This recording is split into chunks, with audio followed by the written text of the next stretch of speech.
The moment Elena Ward turned the handle to Victor Hale's bedroom door, she knew her carefully rebuilt life was about to shatter. For 9 years, she'd run from the dangerous pull between them, the forbidden heat that had nearly destroyed her brother's trust and her own sanity. Now, at midnight in his private wing, she stood frozen as Victor's steel-gray eyes locked onto hers with recognition that burned through every defense she'd constructed.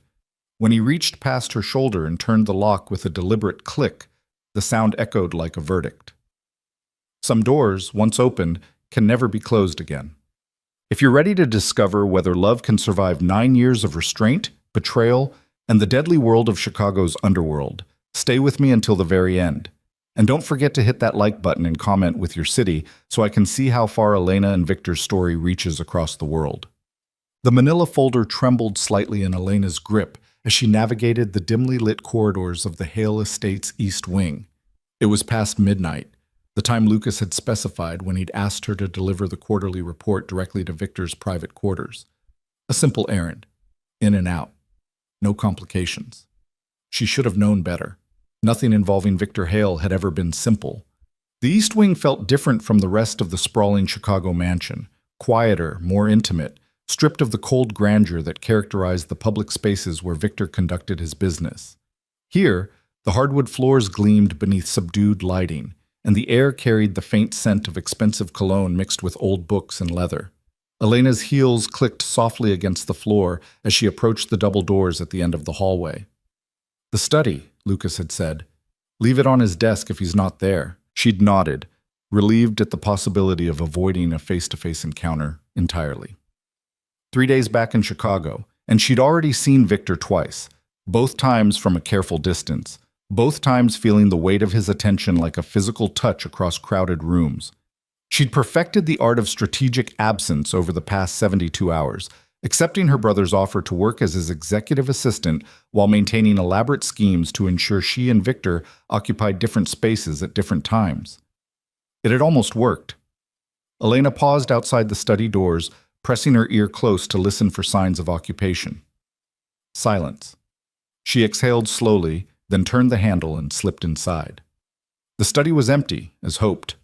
Floor-to-ceiling bookshelves lined 2 walls, while a third showcased a collection of art that would make museums weep, pieces Victor had acquired through methods Elena preferred not to examine too closely. His desk commanded the center of the room, all dark wood and organized chaos, illuminated by a single lamp that cast long shadows across scattered papers.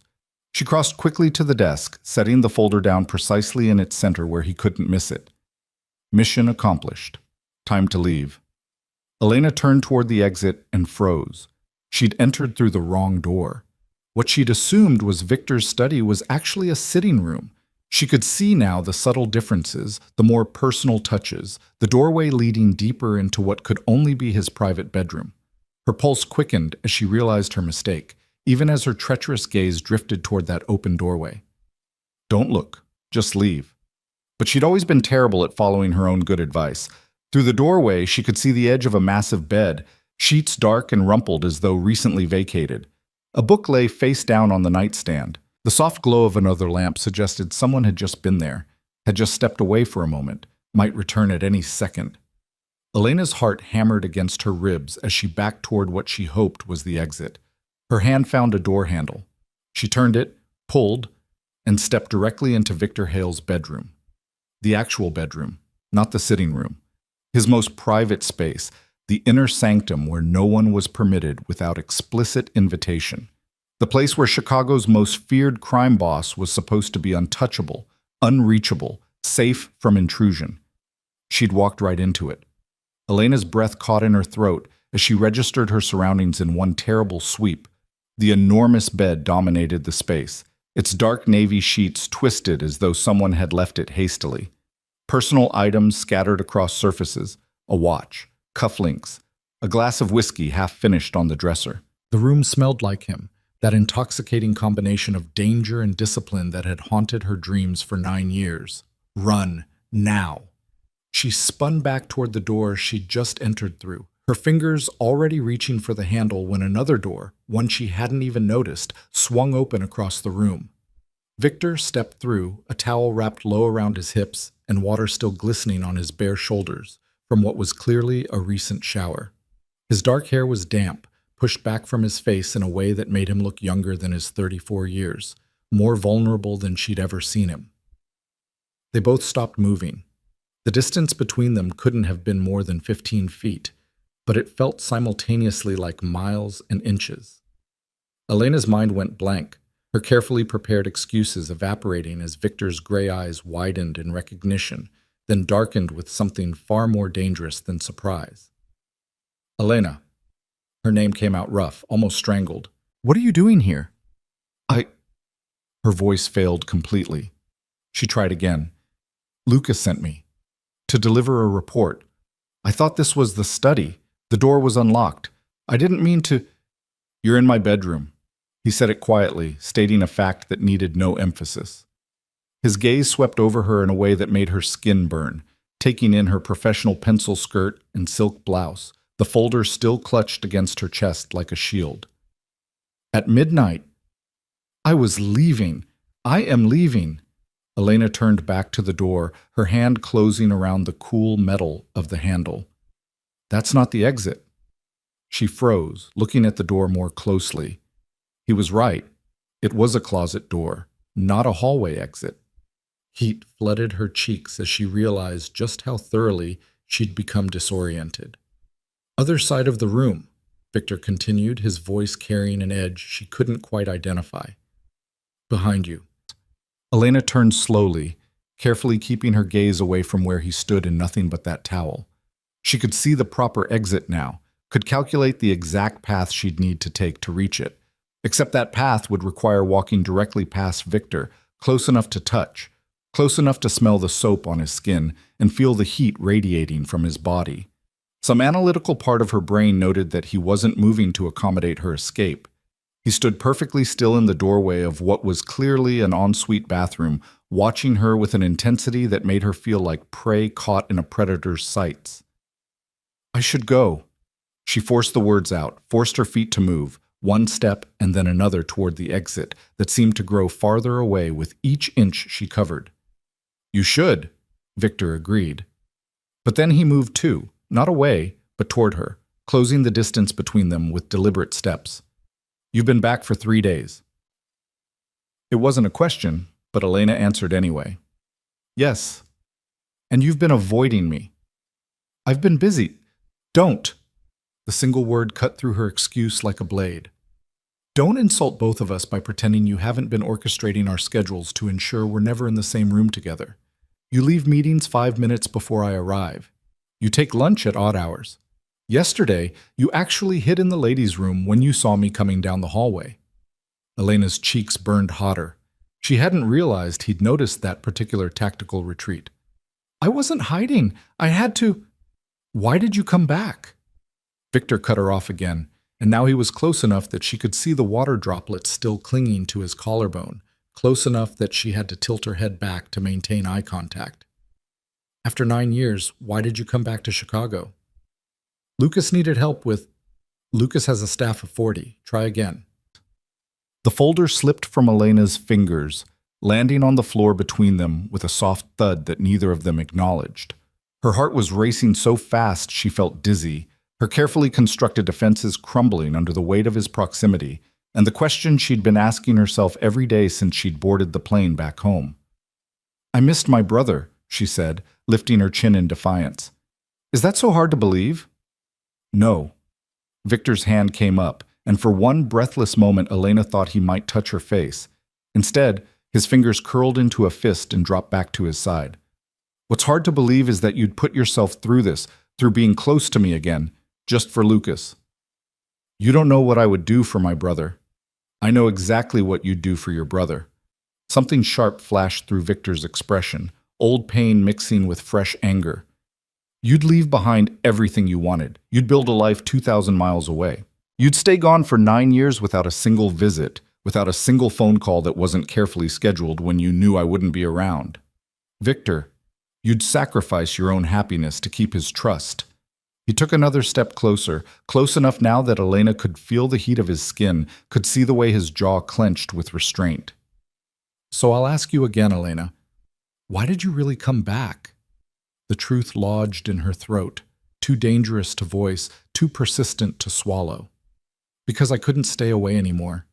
Because 9 years of distance didn't make this disappear. Because I'm tired of running from something that feels inevitable.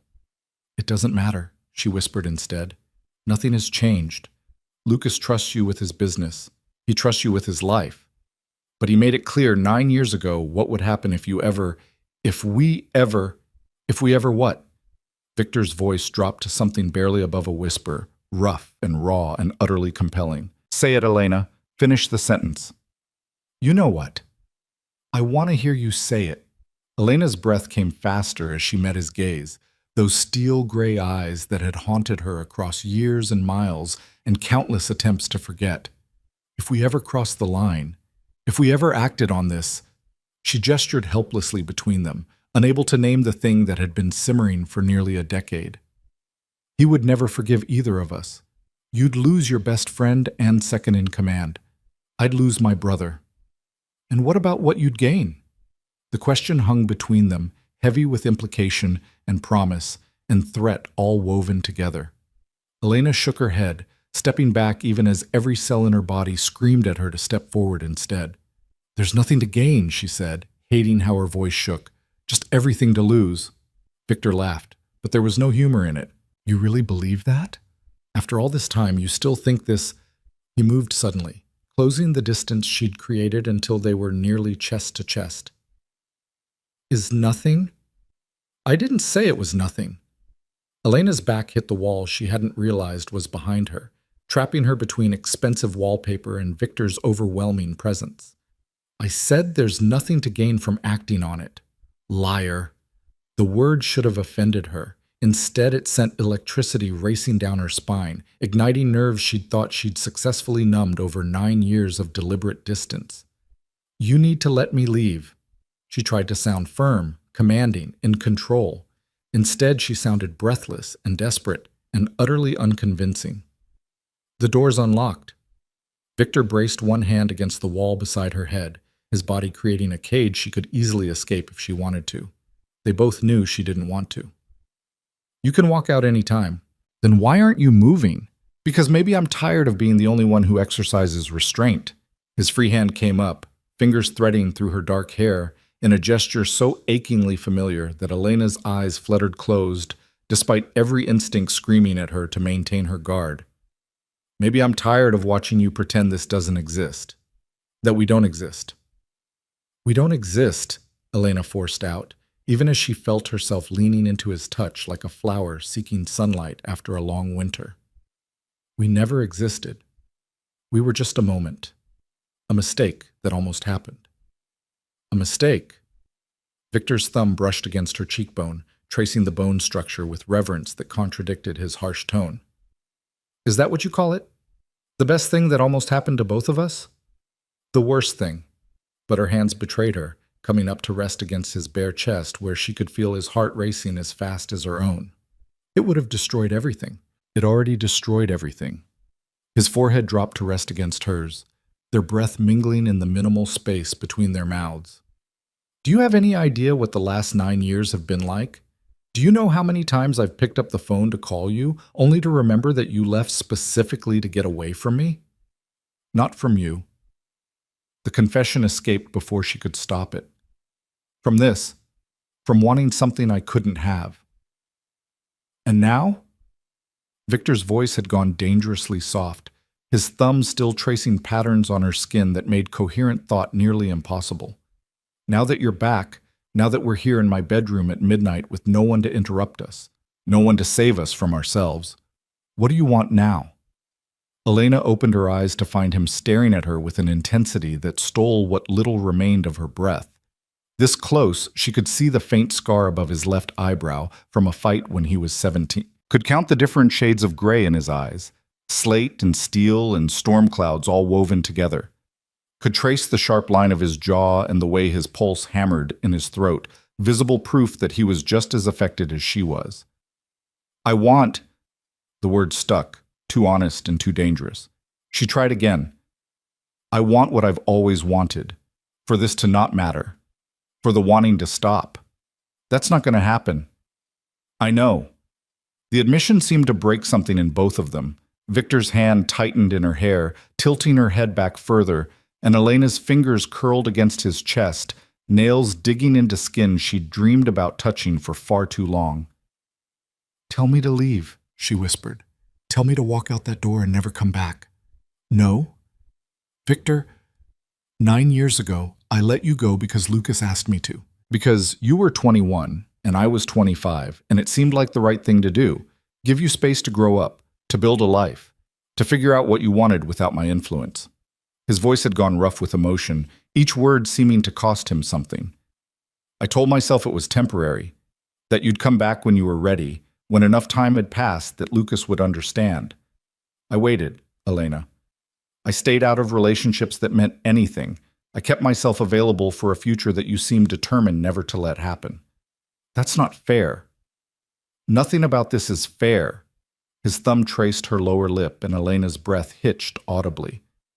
But I'm done pretending. I'm done exercising restraint and doing the right thing and respecting boundaries that only exist because we're both too scared to challenge them. I'm not scared. The lie was automatic, defensive. Victor smiled, but it didn't reach his eyes. Yes, you are. You're terrified.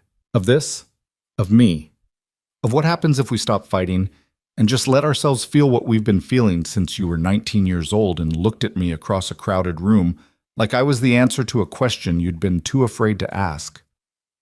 The memory slammed into Elena with physical force. That charity gala where she'd been home from her sophomore year of college, where she'd seen Victor standing with her brother and felt the ground shift beneath her feet. The moment their eyes had met across the distance and something fundamental had changed in her understanding of desire, of wanting, of what it meant to crave something you couldn't have. That was a long time ago, she managed.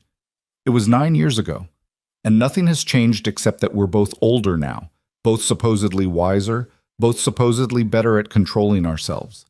Victor's hand slid from her hair to cup her face, his touch achingly gentle despite the tension coiling through every line of his body. Tell me I'm wrong. Tell me you don't still feel it.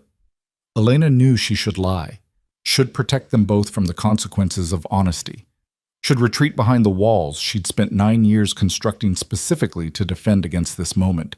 Instead, she told the truth. I feel it, she whispered, her hands sliding up from his chest to his shoulders, feeling the muscles bunch beneath her touch. I've never stopped feeling it. It's why I left. It's why I stayed away so long. And it's... Her voice broke slightly. It's why I came back. The confession hung in the air between them, transforming everything and nothing all at once. Victor's eyes darkened to almost black, his fingers tightening against her face as his gaze dropped to her mouth. Elena. Her name sounded like a prayer and a curse intertwined. If you want me to stop, you need to say it now, because in about 5 seconds I'm going to kiss you, and once I start, I don't think I'll be able to stop. She should say it, should push him away and run for that door and never look back, should protect her relationship with Lucas, should preserve the careful balance that kept Chicago's underworld functioning smoothly, should do literally anything except what she did next. Elena rose onto her toes, eliminating what little distance remained between them, and whispered against his lips, Then don't stop. Victor's control shattered. His mouth claimed hers with 9 years of pent-up hunger and restraint unleashed all at once.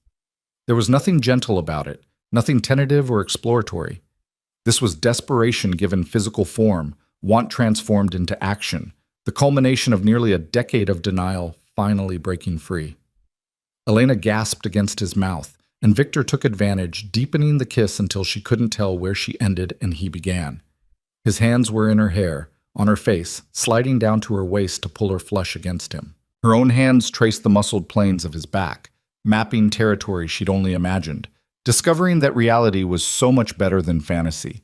This was what she'd run from, this overwhelming, consuming, absolutely terrifying connection that made everything else fade into insignificance. When Victor kissed her, Chicago disappeared. Her brother disappeared. Consequences and logic and self-preservation all evaporated, leaving only this, his mouth on hers, his body pressed against her, the feeling that she'd finally come home after years of wandering. We shouldn't... Elena tried to inject reason between kisses, even as her body arched into his touch. We can't. Stop talking. Victor's mouth moved from her lips to her jaw, trailing fire down the column of her throat. For once in your life, Elena, stop thinking and just feel. So she did. She let herself feel the silk of his damp hair between her fingers, the roughness of his stubble against her neck, the hard planes of his body fitted against her softer curves. She let herself feel wanted and reckless and gloriously alive in a way she hadn't experienced since the last time he'd held her like this, 9 years ago in her brother's garden, under stars that had witnessed the beginning of everything and nothing all at once. A phone rang somewhere in the distance, shrill and insistent. They both ignored it. Victor's hands found the buttons of her blouse, fumbling slightly in his haste. "Tell me to stop," he demanded between kisses, even as his fingers made quick work of the first button, then the second. "Tell me this is a mistake." "It is a mistake." But Elena was already pulling at the towel around his hips, already pressing closer instead of pulling away. "The biggest mistake we could possibly make." Then why does it feel so right? Before she could answer, footsteps sounded in the hallway outside. Heavy, approaching footsteps that sent reality crashing back with brutal force. Victor's body went rigid, his hands stilling against her partially unbuttoned blouse. They stared at each other in horror as the footsteps grew louder, closer. "Victor?" Lucas's voice carried through the door, followed by a firm knock. "You in there? We need to talk about the Martinez situation. It can't wait." Elena's heart stopped. Her brother, her protective, perceptive, would absolutely murder them, both brother, was standing less than 10 feet away while she was pressed against the wall of Victor's bedroom, her blouse half undone and her lips swollen from kisses she shouldn't have allowed. Victor moved with impressive speed, stepping back and grabbing a shirt from a nearby chair in one fluid motion. His eyes met Elena's with an intensity that promised this wasn't over, that they would finish this conversation even if the universe seemed determined to interrupt. "Give me 2 minutes," Victor called back, his voice remarkably steady given that he'd been seconds away from... Elena cut that thought off sharply. "I'll meet you in the study." "Everything okay?" "Fine. 2 minutes." The footsteps retreated, and Elena released a breath she hadn't realized she'd been holding. Her hands shook as she started rebuttoning her blouse, fingers clumsy with adrenaline and interrupted desire. "That was," she started, "too close." Victor finished pulling on his shirt, running a hand through his still damp hair in frustration. "Elena, don't." She held up a hand, needing distance and clarity, before he said something that would make leaving impossible. "We got carried away. It won't happen again." "Yes, it will." He said it with absolute certainty, crossing back to her despite her defensive posture. His hand cupped her face again, thumb tracing her kiss-swollen bottom lip. "This isn't over. Whatever just happened here, whatever we just started, we're going to finish it. We can't. We will." Victor leaned down, pressing one more kiss to her forehead with devastating tenderness. "Because you didn't come back to Chicago just to run away again, and I didn't wait 9 years just to let you go without a fight. Lucas will have to understand that some things are inevitable." He stepped back, giving her space but keeping his eyes locked on hers. "Now go. Use the servant's stairs at the end of the hall. I'll distract him long enough for you to get back to the West Wing." Elena nodded, not trusting her voice. She moved toward the door on shaking legs, her mind still reeling from what had just happened, from what had almost happened. "Elena." Victor's voice stopped her at the threshold. She looked back to find him watching her with an expression that was equal parts promise and threat. "This isn't over," he repeated. "Not even close." She didn't respond, couldn't respond. Instead, she slipped through the door and into the dimly lit hallway, pressing one hand against her racing heart as she tried to remember how to breathe. Behind her, she heard the soft click of Victor's door closing, followed by the sound of his voice greeting her brother with easy familiarity. As if the last 10 minutes hadn't happened, as if the world hadn't just tilted on its axis. Elena made it to the servant's stairs and down 2 flights before her legs gave out. She sank onto a step in the darkness, pressing her fingers to her lips where she could still feel the ghost of his kiss, still taste the promise of something dangerous and inevitable and absolutely forbidden. She'd come back to Chicago telling herself it was temporary, a favor for Lucas, a brief return to tie up loose ends before heading back to her carefully constructed life in Seattle. But as she sat in the darkness with her heart still racing and her body still humming from Victor's touch, Elena finally admitted the truth she'd been hiding from for 9 years. She hadn't come back to Chicago for her brother. She'd come back for Victor. And now that she'd finally let herself feel what she'd been denying all this time, Elena had absolutely no idea how to walk away. Above her, she heard doors opening and closing, heard the murmur of male voices discussing business and territories and threats she should probably care about but couldn't focus on. Somewhere in that conversation, her brother was trusting Victor with his life, with his operation, with everything except the one thing Victor apparently wanted most: his sister. Elena closed her eyes and leaned her head back against the cool wall, letting the enormity of what she'd just done wash over her. One kiss. 9 years of restraint shattered by one kiss in a midnight encounter that should never have happened. Except it had happened. And Victor was right. This wasn't over. The real question was whether they'd survive what came next, or whether loving each other would destroy them both, along with everyone they cared about in the process. Elena sat in the darkness for a long time, listening to the sounds of the house settling around her, feeling the weight of inevitability pressing down like a physical force. Tomorrow, she'd go back to avoiding him.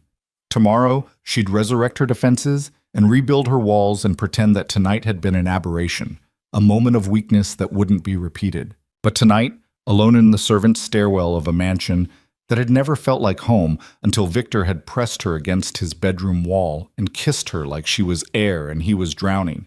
Tonight, she let herself admit the truth. She was in love with Victor Hale. She'd been in love with him for 9 years. And coming back to Chicago was either the bravest thing she'd ever done or the biggest mistake of her life. Possibly both. Elena finally stood, smoothing down her skirt and checking that her blouse was properly buttoned before making her way back to her room. As she walked through the quiet hallways, she became aware of a new sensation settling into her bones alongside the lingering heat of desire. Fear. Not of Victor, never of Victor, but of what loving him would cost. Of the choice she knew was coming, the impossible decision between the man she loved and the brother who'd raised her after their parents died, who'd sacrificed everything to give her a better life. Lucas had asked only one thing of her 9 years ago: stay away from Victor. For both their sakes, he'd said. For the stability of the organization. For the preservation of the friendship and trust that kept Chicago's underworld functioning. She'd agreed because it had seemed reasonable at the time. Because she'd been 21 and scared and convinced that distance would cure what she was feeling. But 9 years later, with Victor's kiss still burning on her lips and her body still aching for more, Elena finally understood what her brother had known all along. Some attractions didn't fade with distance. Some connections only grew stronger with time. And some loves were worth risking everything for, even when everything included the most important relationship in her life.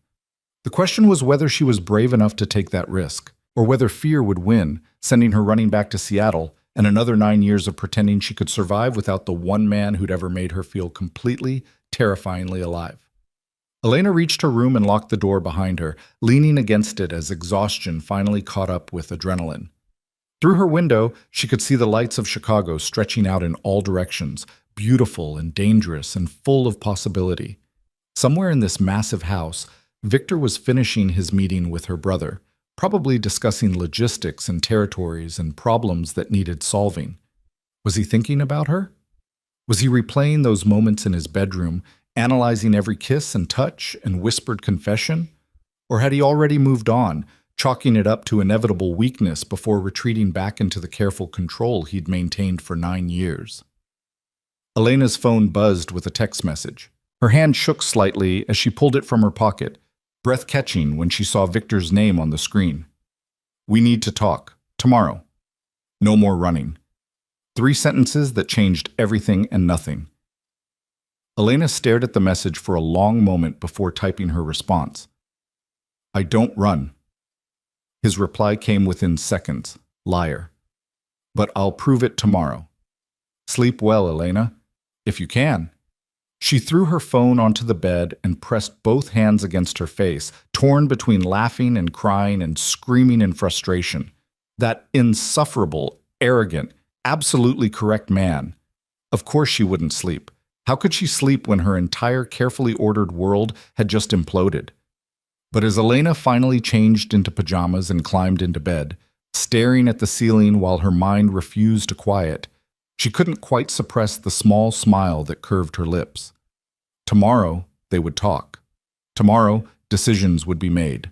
Tomorrow, the consequences of tonight would come crashing down. But tonight, she'd let herself remember the feel of Victor's mouth on hers, the strength of his arms around her, the sound of her name spoken like a prayer by the only man she'd ever loved. It was dangerous and reckless, and probably the beginning of the end. But for the first time in 9 years, Elena Ward felt like she'd finally come home. Even if home was the most dangerous place she could possibly be. Morning arrived with cruel efficiency, sunlight cutting through Elena's curtains like an interrogation lamp. She'd managed perhaps 2 hours of fractured sleep, her dreams a confused tangle of Victor's hands in her hair and Lucas's disappointed face and locked doors that led to rooms she couldn't escape. The face staring back at her from the bathroom mirror looked exactly like someone who'd spent half the night kissing her brother's best friend and the other half catastrophizing about the consequences. Dark circles shadowed her eyes, and her lips still felt tender from the pressure of Victor's mouth. Elena splashed cold water on her face, trying to shock herself into some semblance of professional composure. She had exactly 45 minutes before the morning briefing, a daily ritual where Lucas gathered his key people to discuss overnight developments and plan the day's operations. Victor would be there. She would be there. And somehow, Elena would have to sit across a conference table from him and pretend the world hadn't fundamentally shifted on its axis. Her phone buzzed as she was applying concealer to the evidence of her sleepless night. Conference room, 8 a.m. Don't even think about calling in sick. No name, but she didn't need one. Victor's arrogance translated perfectly via text message. Elena's fingers hovered over the keyboard, a dozen sharp responses forming and dissolving before she finally settled on simplicity itself. I'll be there. She arrived at the conference room at precisely 8 o'clock, having timed her entrance to coincide with the general shuffle of people finding seats and pouring coffee.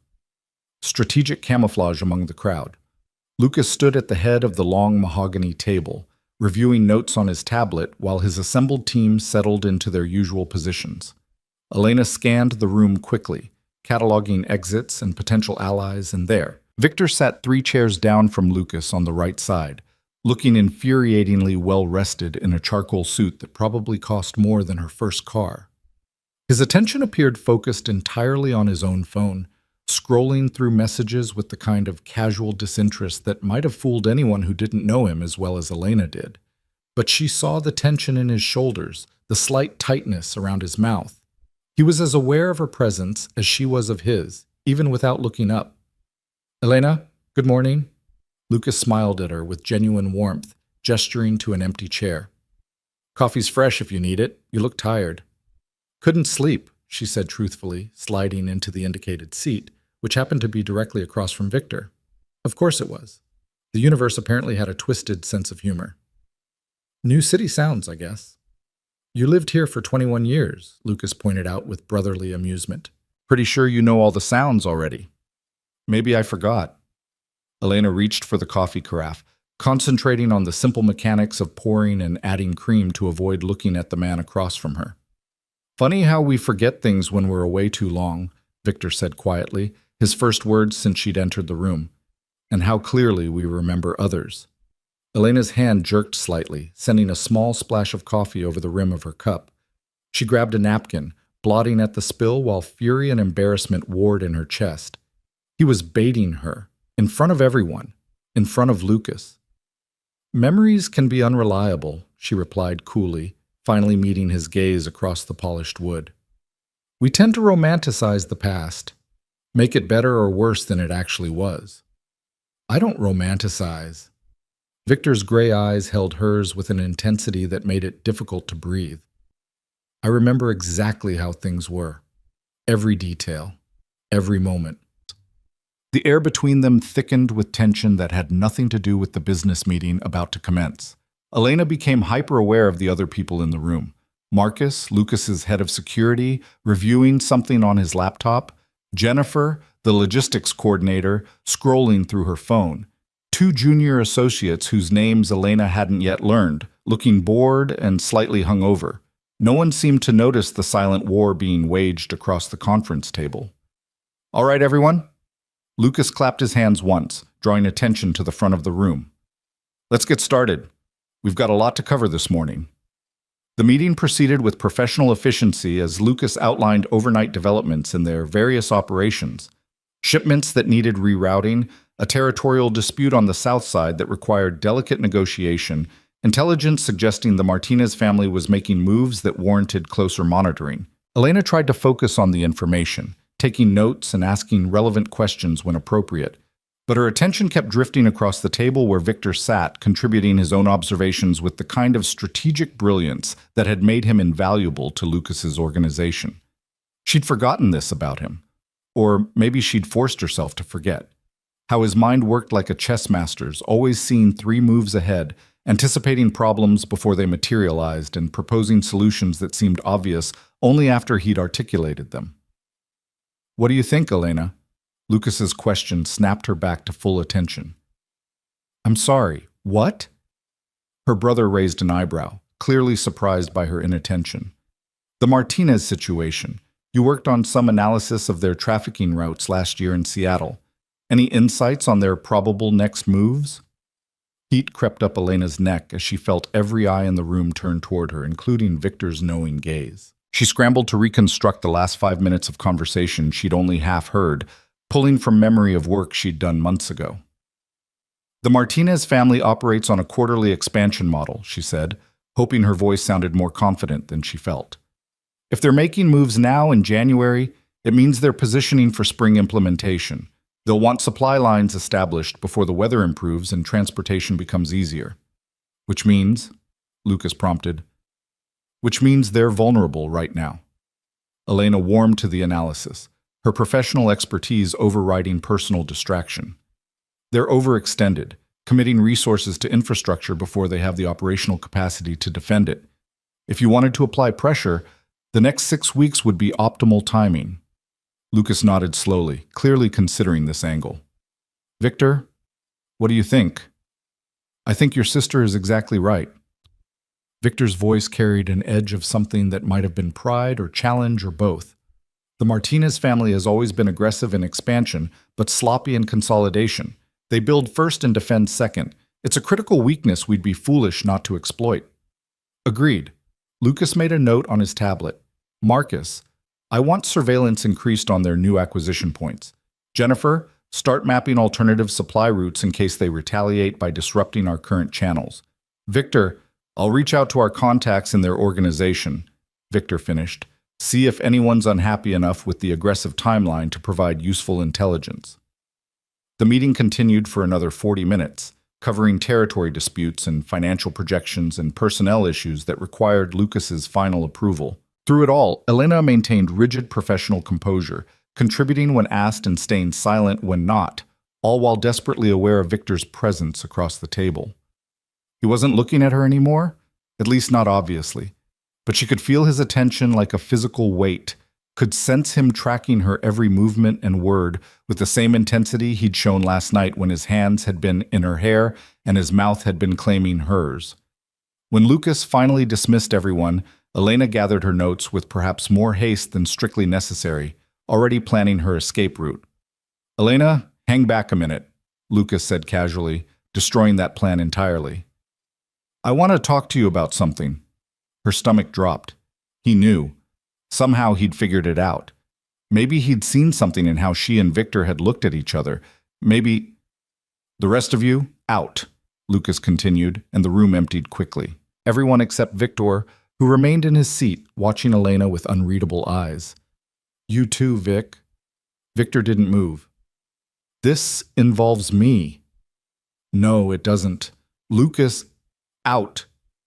Lucas's voice hardened into the tone that had built an empire and enforced loyalty across Chicago's underworld.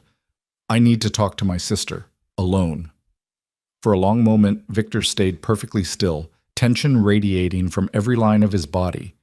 Then he stood with fluid grace, buttoning his suit jacket and collecting his phone. As he passed behind Elena's chair, his fingers brushed against her shoulder, so briefly that it might have been accidental, except nothing Victor did was ever accidental. The touch burned through the silk of her blouse like a brand. When the door finally closed behind him, leaving Elena alone with her brother, the silence felt suffocating. "So," Lucas said eventually, moving to take the seat Victor had vacated, directly across from her. "You want to tell me what's going on?" "I don't know what you mean." "Elena." Her brother's voice gentled, filling with a concern that was somehow worse than anger would have been. "I've known you your entire life. I raised you after Mom and Dad died. You think I can't tell when something's wrong?" "Nothing's wrong," Elena insisted, even as her traitorous hands gripped her coffee cup too tightly. "I'm just tired. Adjusting to being back." Lucas studied her with the same analytical intensity he brought to business negotiations and territorial disputes, the look that had always been able to see straight through her best lies. "You've been back 3 days," he said quietly. "And in those 3 days, you've been jumpier than I've ever seen you. You barely ate dinner last night. You look like you didn't sleep. And just now, in that meeting, you were so distracted I had to repeat your name twice." "I told you, is it a man?" The question hit like a physical blow, stealing whatever weak excuse Elena had been formulating. She stared at her brother, watching concern shift into something more complicated, protectiveness mixed with resignation, as if he'd already guessed the answer and was bracing himself for confirmation. "Because if someone hurt you in Seattle," Lucas continued, his voice taking on a dangerous edge, "if someone is the reason you came home, you need to tell me right now." "No one hurt me." Elena forced the words out past the tightness in her throat. "Lucas, I promise it's nothing like that." Some of the tension eased from her brother's shoulders, though his expression remained troubled. "Then what is it? Elena, talk to me. Whatever's going on, we'll figure it out together. That's what family does." Family. The word twisted like a knife, because that was exactly the problem. Victor wasn't just some man. He was Lucas's best friend, his second in command, the person he trusted more than anyone in the world, except possibly Elena herself. "I just need time to adjust," Elena said finally, hating the half-truth, but unable to offer anything closer to honesty. "Coming back after 9 years, it's harder than I expected. All the memories, all the changes. I'll be fine. I just need a few more days to find my rhythm." Lucas reached across the table, covering her hand with his own. "You know you can tell me anything, right? No matter what it is, no matter how complicated. You're my sister. There's nothing more important to me than making sure you're okay." The genuine love in his voice made Elena want to cry, or confess, or both. "I know," she whispered. "I know, Lucas. And I'm okay. I promise." He squeezed her hand once before releasing it, though skepticism still shadowed his features. "All right, but if that changes, if you need anything, you'll be the first person I tell." Another lie to add to the growing collection. Lucas stood, gathering his tablet and phone. "I've got a meeting across town in 30 minutes. You gonna be all right here today? I can have Marcus stick around if you need." "I'm fine," Elena assured him quickly. The last thing she needed was Lucas's head of security shadowing her movements. "I've got plenty of work to catch up on. Go. Do whatever empire building you have scheduled." Her brother smiled at that, some of the worry easing from his expression. "Empire maintenance, mostly. Far less glamorous than it sounds." He paused at the door, looking back at her with an expression she couldn't quite read. "Elena, I'm really glad you're home. Whatever brought you back, I'm glad you're here." Then he was gone, leaving Elena alone in the conference room with her guilt and her coffee and the ghost of Victor's touch still burning on her shoulder. She lasted exactly 5 minutes before her phone buzzed. Garden. 20 minutes. "We're finishing this conversation." Elena closed her eyes, torn between fury at Victor's presumption and relief that she wouldn't have to wait any longer for the confrontation she'd been dreading and craving in equal measure. She made it 15 minutes before giving in to inevitability.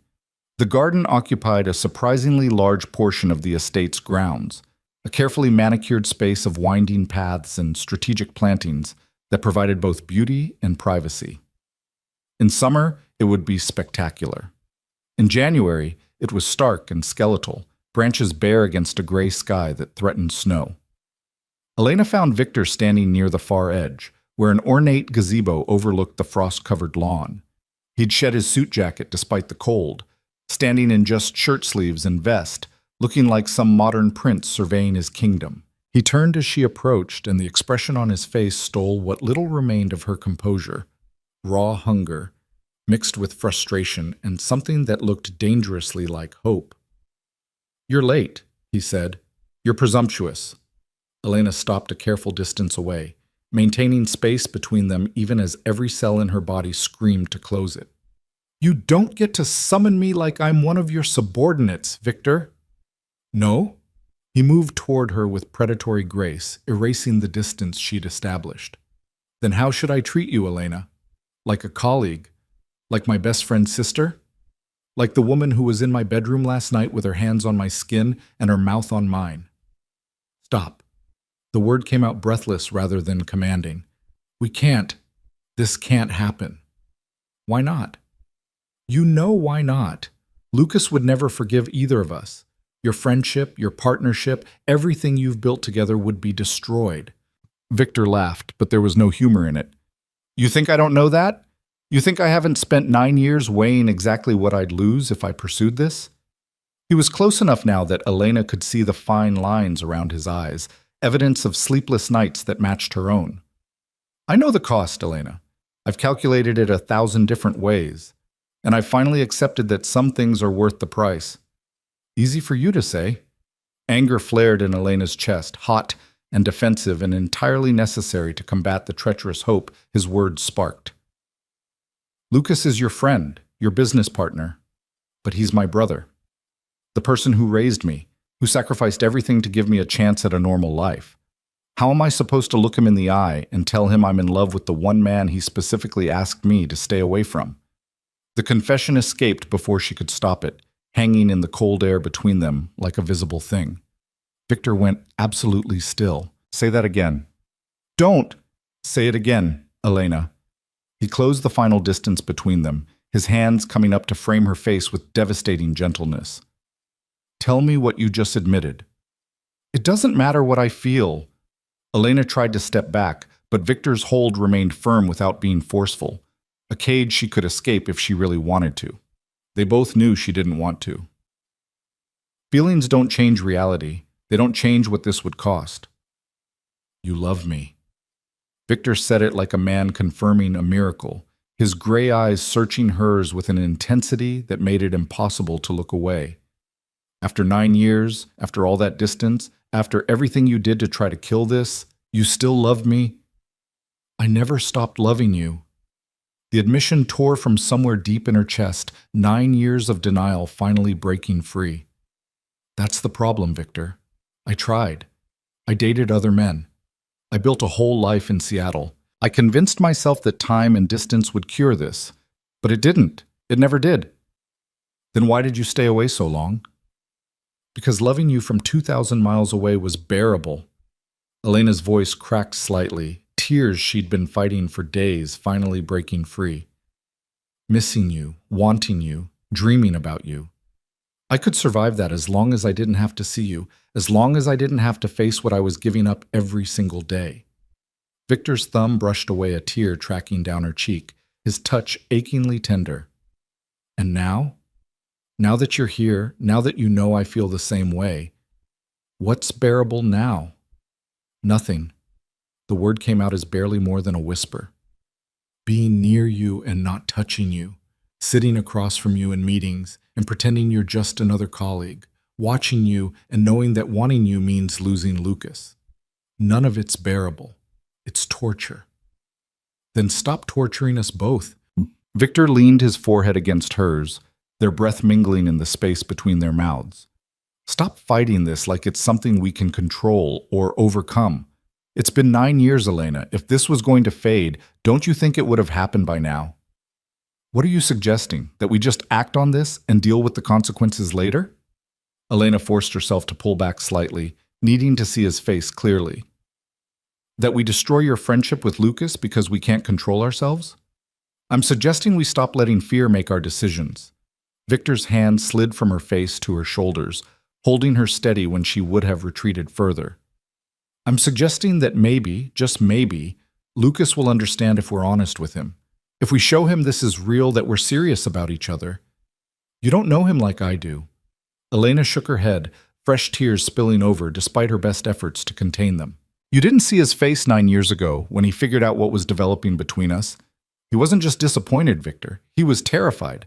Terrified that mixing his personal life with his business would compromise everything he'd worked for. Terrified that if it ended badly, he'd lose both of us. And if it doesn't end badly? Victor challenged. What if this is exactly what it feels like? Inevitable and permanent and worth fighting for. Then we still hurt him. We still betray his trust. We still force him to choose between his best friend and his sister, and no matter which one he chooses, someone gets destroyed in the process. Victor was quiet for a long moment, his eyes scanning her face like he was memorizing every detail.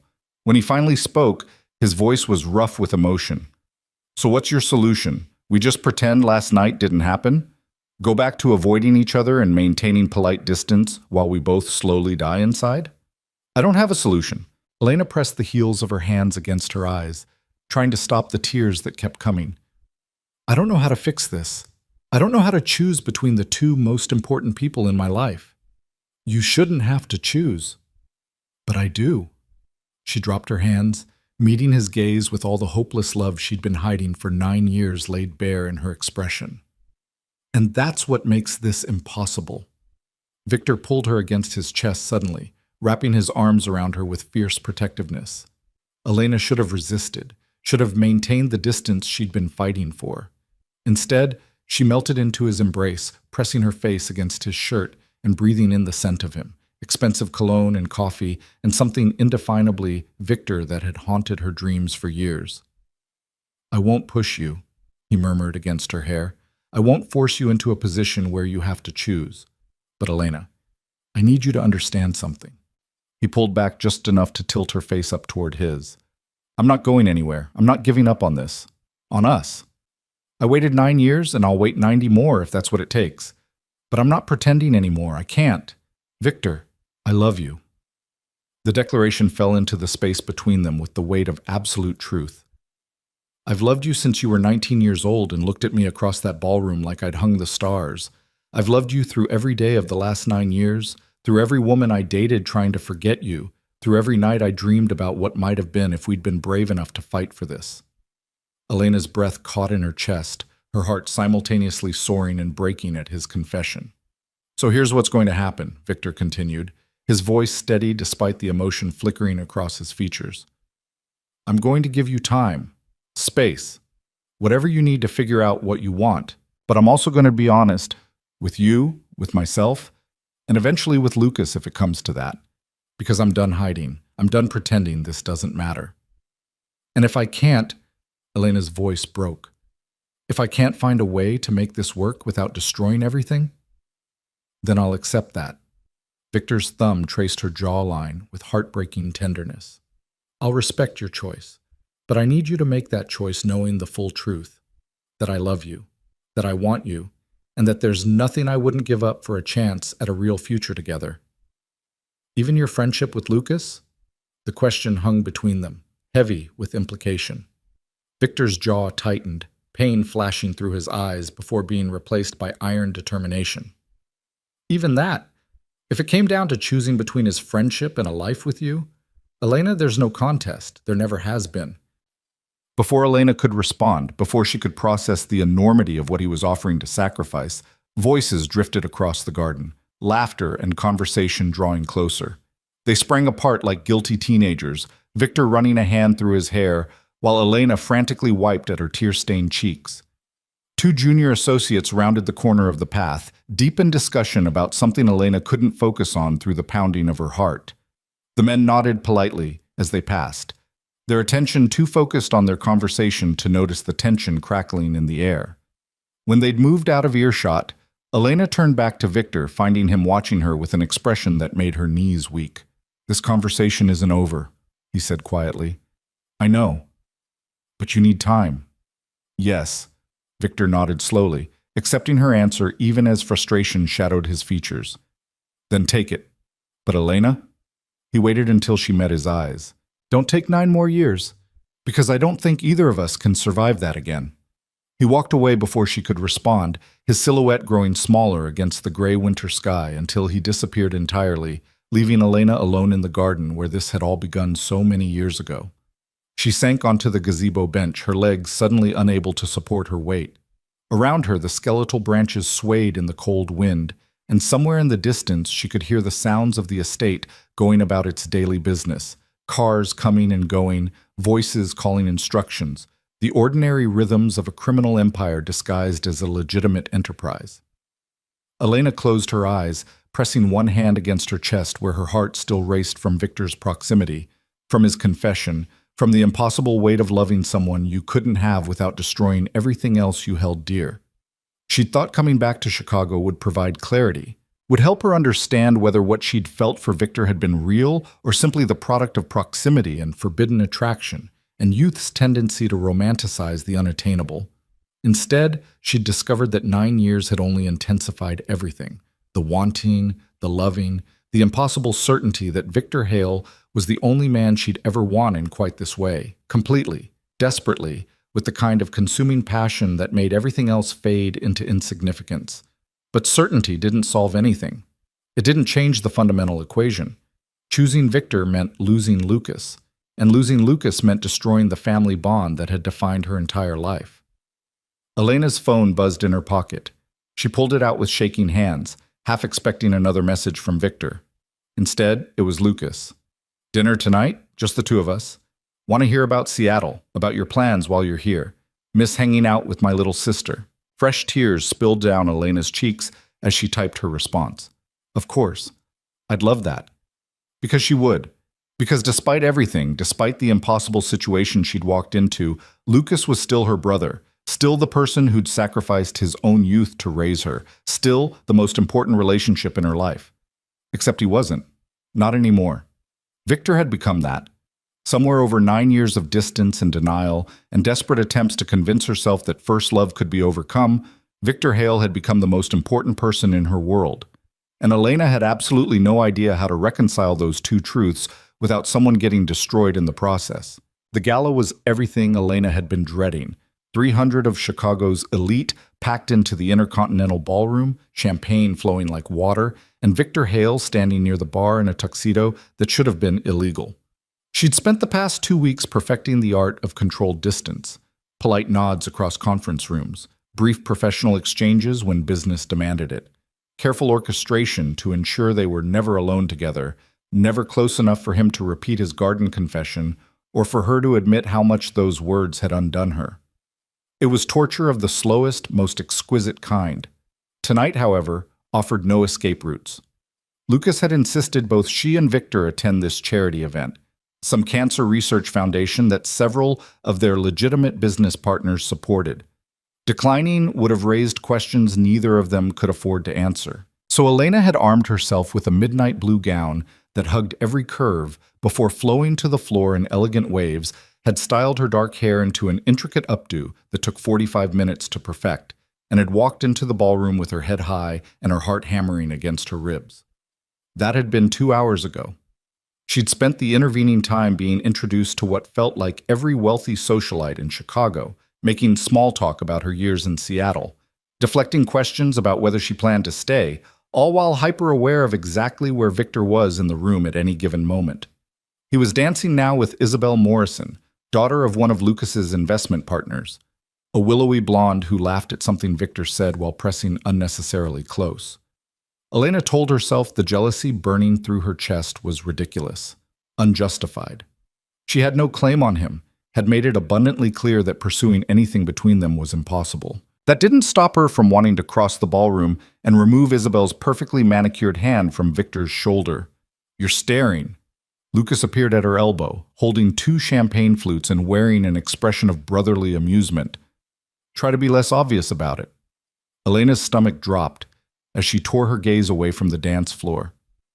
I wasn't staring, I was just glaring daggers at Isabel Morrison while Victor dances with her.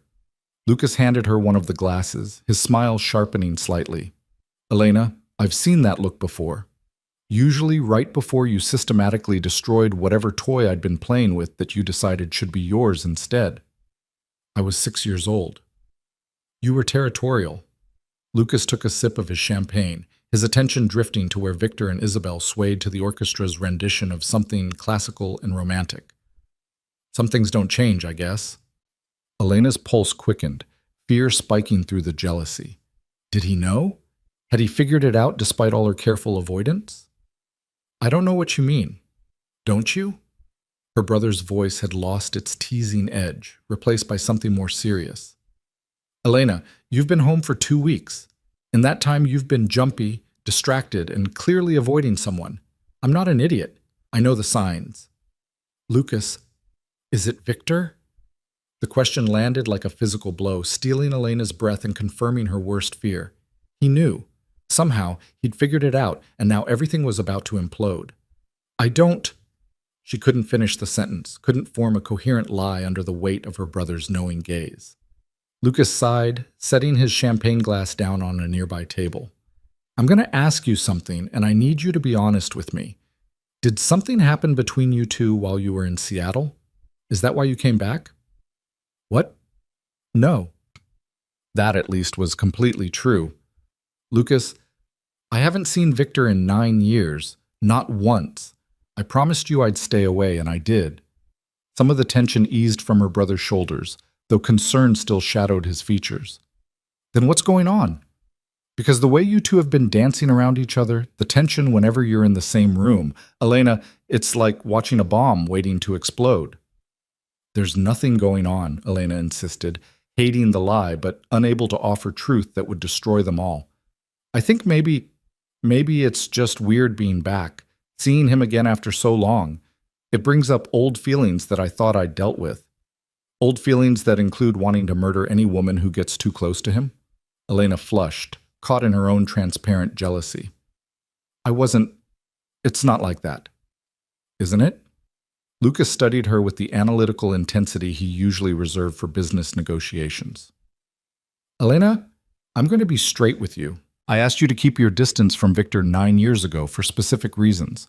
Those reasons haven't changed. If anything, they've become more complicated. I know. I remember. Every word of that conversation was burned into Elena's memory. Lucas's careful explanation of why mixing family with business was dangerous, why her developing feelings for his best friend represented a threat to everything he'd built. Do you? Her brother's voice softened slightly. Because I'm not sure you understand how precarious things are right now. The Martinez family is making aggressive moves. We've got territorial disputes on 3 fronts. Victor is the only person I trust completely to have my back when things get ugly.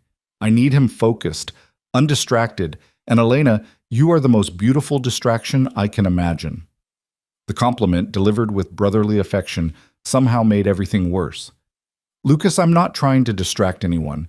I'm just trying to do my job and help you with... I know. He squeezed her shoulder gently. I know you're not doing it on purpose. But that doesn't change the reality. Victor has been different since you came back. More on edge, making mistakes he never makes. Yesterday, he nearly greenlit a shipment without proper verification because he was distracted during the briefing. That's not like him. Guilt twisted through Elena's chest like a physical pain. I didn't mean to... Hey, Lucas's voice gentled further. I'm not blaming you. I'm just asking you to be aware. And maybe, if those old feelings are still there, to consider whether staying in Chicago is really the best choice for everyone involved. The suggestion felt like ice water down her spine. You want me to leave? I want you to be happy. Lucas pulled her into a brief hug, speaking against her hair. More than anything, I want that. But Elena, if being here means opening old wounds that never properly healed, if it means putting yourself through torture, watching Victor move on with his life, maybe Seattle is where you belong after all. He released her and stepped back, his expression a complicated mix of love and concern and something that looked like resignation. Think about it, okay? No rush. Just consider what's best for you, not what you think I need. Then he was gone, moving off to greet newly arrived guests, leaving Elena standing alone with her champagne and her guilt and the terrible knowledge that her brother was right about everything except the most important part. Victor wasn't moving on with his life. He was waiting. For her. For some sign that she was ready to fight for what they both wanted despite the cost. And Elena was slowly realizing that she might not be strong enough to be what he needed. The orchestra transitioned to a new song, something slower and more intimate. Elena's attention drifted back to the dance floor against her will, finding Victor precisely where she'd known he would be, still with Isabel, though his expression had shifted to something politely distant rather than engaged. Then his eyes lifted, scanning the crowd until they found Elena across the ballroom. The impact of that gaze hit her like a physical force, stealing her breath and making the crowded room seem to narrow until only the two of them existed. She watched his jaw tighten, watched some decision crystallize behind his gray eyes. He said something to Isabel, probably an excuse, and began moving toward Elena with deliberate purpose. Panic spiked through her system. Not here, not in front of hundreds of people, not when Lucas had just finished warning her about being a distraction. Elena turned and walked quickly toward the terrace doors, needing air and space and distance from Victor's approaching form. The cold January night bit through her thin gown the moment she stepped outside, but she welcomed the shock of it, the way it cut through emotional confusion with physical discomfort. The terrace was blessedly empty, other guests clearly too smart to brave the freezing temperatures for fresh air. Elena moved to the railing, gripping the cold stone and staring out at Chicago's glittering skyline while she tried to regulate her breathing. Running away? Victor's voice came from behind her, closer than she'd expected. That's becoming a habit. I needed air. Elena didn't turn around, didn't trust herself to face him when her defenses were already this compromised. Go back inside, Victor. I'm sure Isabel is wondering where you went. I don't care what Isabel is wondering. His footsteps approached until she could feel him just behind her, close enough to block the wind but not quite touching. I care about why you looked like you wanted to commit murder when you saw me dancing with her. I didn't. Don't lie. Victor's hands came to rest on the railing on either side of hers, caging her in without actually making contact. I saw your face, Elena. Saw exactly what you were feeling. The same thing I feel every time I see you smile at another man or laugh at someone else's jokes. Elena closed her eyes, her fingers tightening on the stone until her knuckles went white. This isn't fair. No, it's not. His breath stirred the hair at her temple, warm against her chilled skin. But we're past fair now. We're past pretending this doesn't exist or that distance makes it manageable. Lucas just told me. Elena's voice cracked slightly. He basically asked me to leave, to go back to Seattle because having me here is distracting you, making you sloppy. Victor went very still behind her. He said that? Not in those exact words, but the message was clear. I'm a complication you don't need, a threat to everything he's built. She finally turned to face him, finding his expression tight with barely controlled anger. He's right, Victor. You know he is. This thing between us, it's already causing problems, and we haven't even acted on it. We did act on it.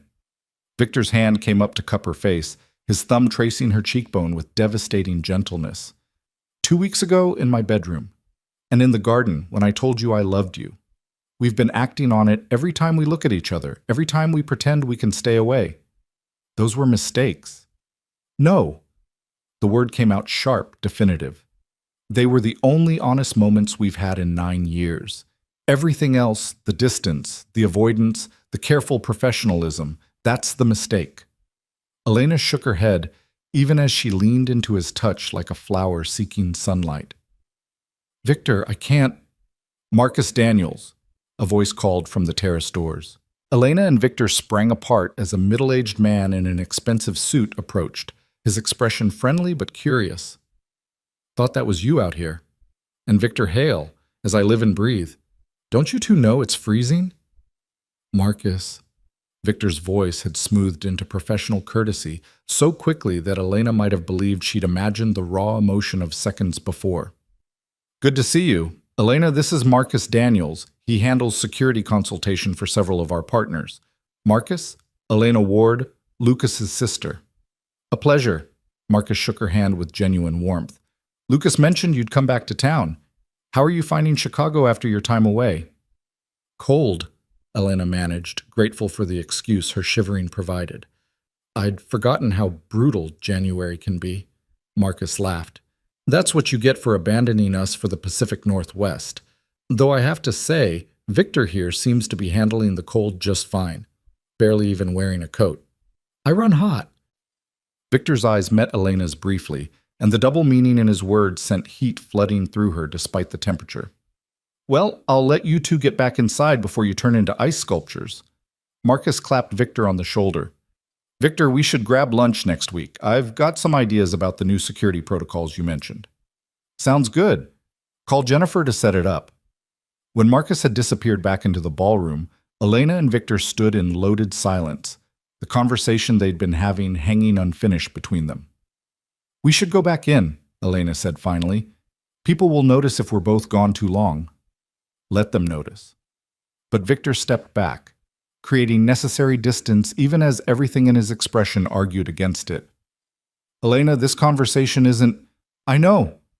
She cut him off before he could finish, before he could say something that would make leaving impossible. But not here. Not tonight. There are 300 witnesses and my brother watching my every move. Please, Victor, not tonight.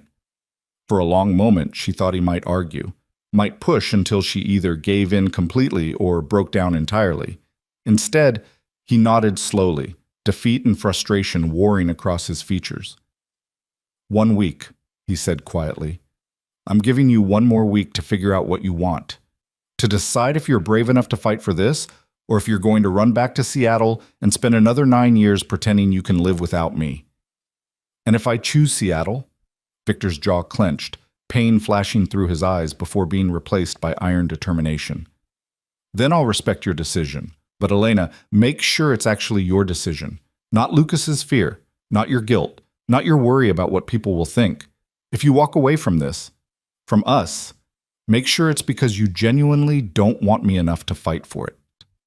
He turned and walked back toward the ballroom, leaving Elena alone on the terrace with her racing heart and the terrible knowledge that she did want him enough to fight for it.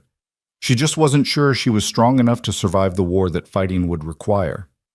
Elena forced herself to wait 5 minutes before following Victor inside, using the time to compose her expression and regulate her breathing. When she finally re-entered the ballroom, she scanned the crowd quickly, cataloging positions and potential problems. Victor stood near the bar, deep in conversation with 2 men she didn't recognize. His expression was professionally engaged, nothing in his posture suggesting the emotionally charged confrontation that had just occurred. Lucas was across the room, laughing at something one of his investment partners had said. He caught Elena's eye and smiled, gesturing her over. She'd made it perhaps 3 steps in his direction when Isabel Morrison appeared at her elbow, all blonde perfection and practiced charm. Elena, isn't it? Isabel's smile was friendly but assessing. I wanted to introduce myself properly. Your brother has mentioned you several times. All good things, I hope. Elena accepted the hand Isabel offered, noting the strength in her grip. Of course, he clearly adores you. Isabel's gaze drifted toward where Victor stood. I have to say, you're lucky to work so closely with such talented men. Victor especially. He's quite remarkable. Something in Isabel's tone set Elena's teeth on edge, a possessiveness that had no right to exist, a claim being staked in the most polite possible terms. Victor is very good at what he does, Elena agreed neutrally. He certainly is. Isabel's smile sharpened slightly. We've been seeing each other, you know. Nothing serious yet, but I have high hopes. He's exactly the kind of man I've been looking for. Powerful, intelligent, gorgeous. She paused, her eyes finding Elena's with deliberate challenge. Unmarried. The implication was clear. Victor was available, and Isabel intended to claim him. Elena felt something crack in her chest, rage and jealousy and territorial possessiveness all surging up in a wave she couldn't quite control. Every carefully constructed defense, every rational argument for why she should stay away from Victor evaporated in the face of another woman declaring her intention to pursue him. "How lovely for you," Elena heard herself say, her voice saccharine sweet and utterly unconvincing. "Though I should mention that Victor tends to be, what's the word, non-committal. I'd hate for you to get your hopes up only to be disappointed." Isabel's smile froze slightly. "And you would know this how? I was under the impression you just moved back to Chicago after being gone for years. I've known Victor since I was 19. Elena lifted her chin, some reckless part of her brain taking over completely. "I probably understand him better than anyone except my brother." "How fascinating." Isabel's tone had gone sharp, her friendly facade cracking. "Then perhaps you can tell me, is there some reason Victor seems so distracted lately? So tense? He's been wonderful to me, but there's something he's holding back. Something or someone he can't quite let go of." The accusation hung between them, thinly veiled by polite phrasing. Elena should have deflected, should have smiled and claimed ignorance and extracted herself from this increasingly dangerous conversation. Instead, she met Isabel's gaze with unflinching directness. "Maybe you should ask him that yourself," she said softly, "though I suspect you won't like the answer." Isabel's eyes narrowed, but before she could respond, a commotion near the entrance drew everyone's attention. Lucas was striding toward the doors, his expression thunderous, with Marcus and several other security personnel following quickly. Elena's stomach dropped. Something was wrong. Very wrong. She moved toward her brother instinctively, arriving just as he was pulling on his coat and barking instructions into his phone. "What's happened?" she demanded. Lucas looked at her, and the fury in his expression made her step back. "Someone's been skimming from our accounts, $50,000 over the past month. Small amounts, carefully hidden, but my accountant finally caught the pattern. Who? The transactions were authorized using your employee code." The words hit Elena like a physical blow. "What? That's impossible. I haven't authorized any— Lucas, I swear to you, I didn't—" "I know you didn't." Her brother's voice gentled slightly, though anger still simmered beneath the surface. "Someone set you up, used your access to cover their theft, and I'm going to find out who and make them regret every cent they stole." Victor appeared at Lucas's shoulder, his expression dark with controlled rage. "I've already got people pulling security footage from your office.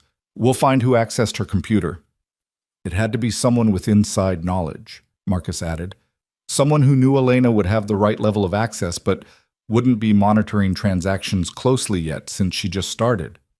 Elena's mind raced, trying to process the implications. Someone had deliberately framed her, had stolen money and made it look like she was responsible. Why? To discredit her? To drive a wedge between her and Lucas? To force her out of Chicago? "Elena." Lucas's hands gripped her shoulders, forcing her to focus on his face. "I need you to think. Has anyone asked you suspicious questions about your access codes? Have you noticed anyone paying unusual attention to your computer or your work?" "No, I don't." She shook her head, fear and confusion making coherent thought difficult. "Lucas, I've been careful. I haven't given anyone my codes or left my computer unlocked. I don't know how this happened." "We'll figure it out." Her brother pulled her into a brief, fierce hug. "I know you didn't do this, but until we identify who did, you're in danger. Whoever set this up clearly wants to hurt you, discredit you. That makes you a target." "I'll take her home," Victor said immediately. "Get her somewhere safe while you investigate." "No." Lucas's refusal was instant. "You're my second. I need you helping coordinate the search. Marcus can take Elena back to the estate, and, with all due respect, if someone is targeting your sister, I'm the best protection she's got." Victor's voice had gone cold and professional, but Elena could see the barely controlled fury simmering beneath. "Marcus is excellent at his job, but he's not me. And right now, Elena needs the best." Lucas looked between Victor and Elena, something complicated flickering across his features. For a moment, Elena thought he might argue, might insist on other arrangements. Instead, he nodded curtly. "Fine. But Victor, you call me with updates every hour, and Elena stays locked down until we know who did this and why." "Understood." The drive back to the estate passed in tense silence. Victor drove with aggressive precision, His jaw clenched and his hands white-knuckled on the steering wheel. Elena sat in the passenger seat, still wearing her evening gown, trying to make sense of what had just happened.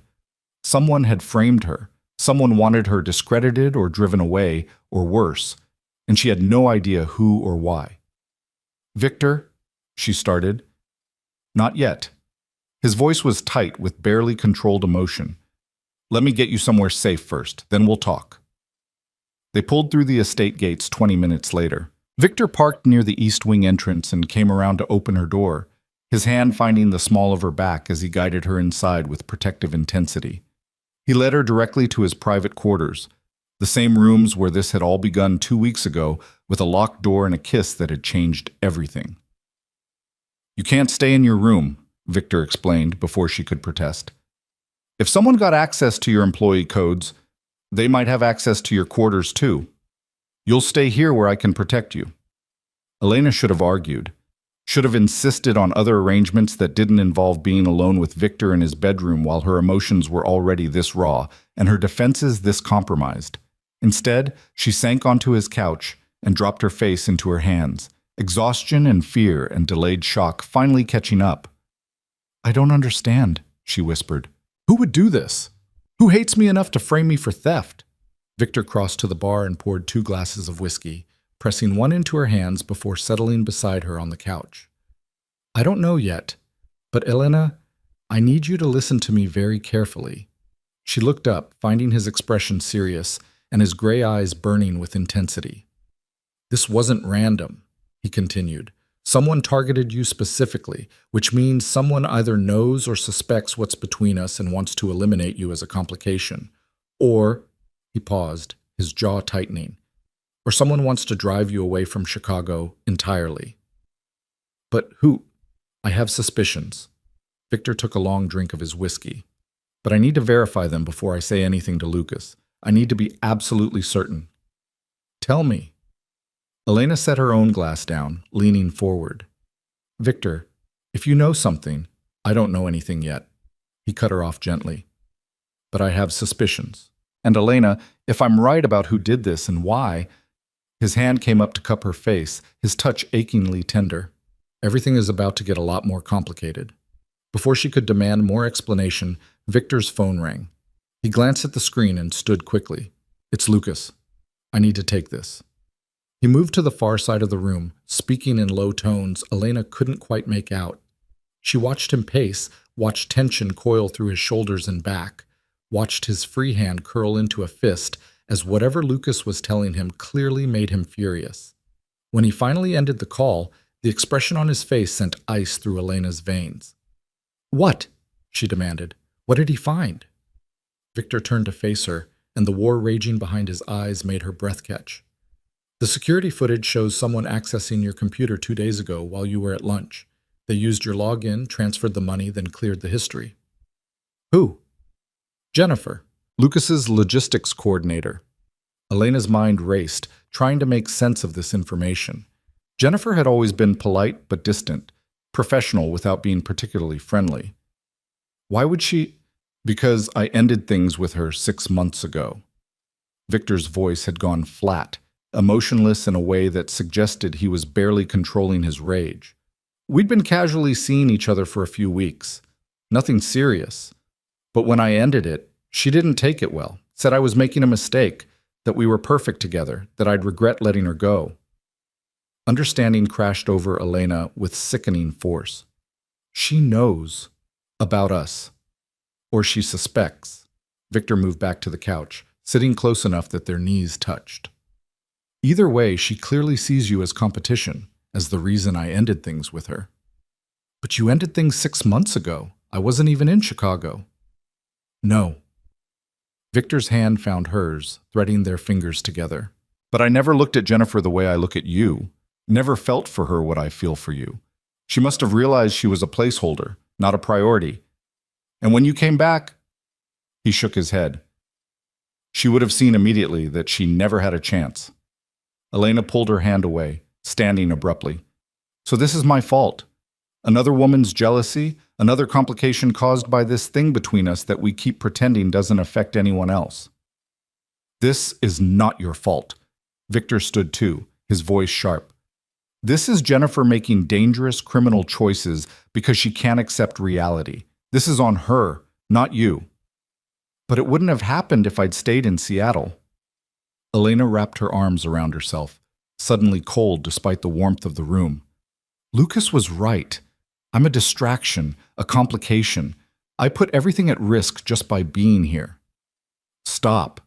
Victor crossed to her in 2 strides, gripping her shoulders. Stop taking responsibility for other people's actions. Stop making yourself smaller to accommodate everyone else's fears. What else am I supposed to do? Elena's voice cracked. Every day I'm here, things get worse. You're distracted. Lucas is worried. Now someone's literally framing me for crimes to drive me away. How much more evidence do I need that Chicago isn't where I belong? You belong with me. Victor said it with absolute certainty, his hands tightening on her shoulders. I don't care what obstacles we face or who tries to tear us apart. You belong with me, Elena. You always have. That's not enough. Tears streamed down her face now, unchecked and unstoppable. Love isn't enough when it costs this much, when it threatens everything around us. Then what is enough? Victor demanded. What would it take for you to stop running, to stop letting fear make your decisions? Elena stared at him, at this beautiful, dangerous, impossible man who'd held her heart for 9 years, who'd waited and watched and loved her from a distance because she'd been too scared to close it. I don't know, she whispered. I honestly don't know if anything is enough. Victor's expression crumbled, pain replacing anger in his gray eyes. Then maybe you should go back to Seattle after all. Maybe Lucas is right. Maybe loving you from 2,000 miles away is all I'm ever going to get. He released her and stepped back, creating distance that felt like a chasm. I'll have Marcus take you back to your room, Victor continued, his voice carefully controlled. You'll be safe there for tonight. Tomorrow, Lucas will deal with Jennifer and clear your name, and then you can decide whether you're staying or going. Whether I'm worth fighting for or just another complication, you're better off avoiding. Victor, please leave, Elena. He turned away from her, his shoulders rigid with tension. I can't look at you right now and not beg you to stay. And I'm done begging. I'm done fighting for someone who won't fight for themselves. The dismissal shattered something in Elena's chest. She wanted to argue, to explain, to make him understand. But what could she say? That she loved him but not enough to risk her relationship with Lucas? That she wanted him but feared the wanting too much to act on it? None of it would change the fundamental truth. She was too scared to choose him. And Victor deserved better than that. Elena left his quarters without another word, her gown trailing behind her like a funeral shroud. By the time she reached her own room, the first sob had broken free. By the time she'd locked her door and collapsed on her bed, still wearing her elegant gown and her jewelry and the perfume she'd chosen specifically because Victor had once mentioned liking that scent, she was crying so hard she could barely breathe. She'd lost him.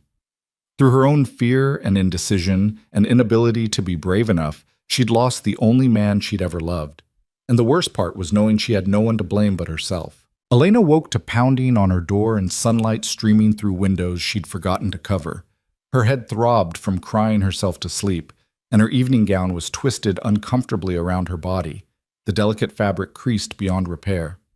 Elena! Lucas's voice carried through the door, sharp with urgency. Open up, now! She stumbled to the door, still half asleep and disoriented, pulling it open to find her brother flanked by Marcus and 2 security personnel she didn't recognize. Get dressed, Lucas said without preamble, his expression grim. We've got a situation. What kind of situation? Elena's voice came out rough from sleep and tears. The kind where Jennifer didn't work alone. Lucas pushed past her into the room, his entire body radiating controlled fury. We picked her up an hour ago. She broke in under 20 minutes. Gave us names, locations, everything. Elena's stomach dropped. What do you mean she didn't work alone? She was working for the Martinez family.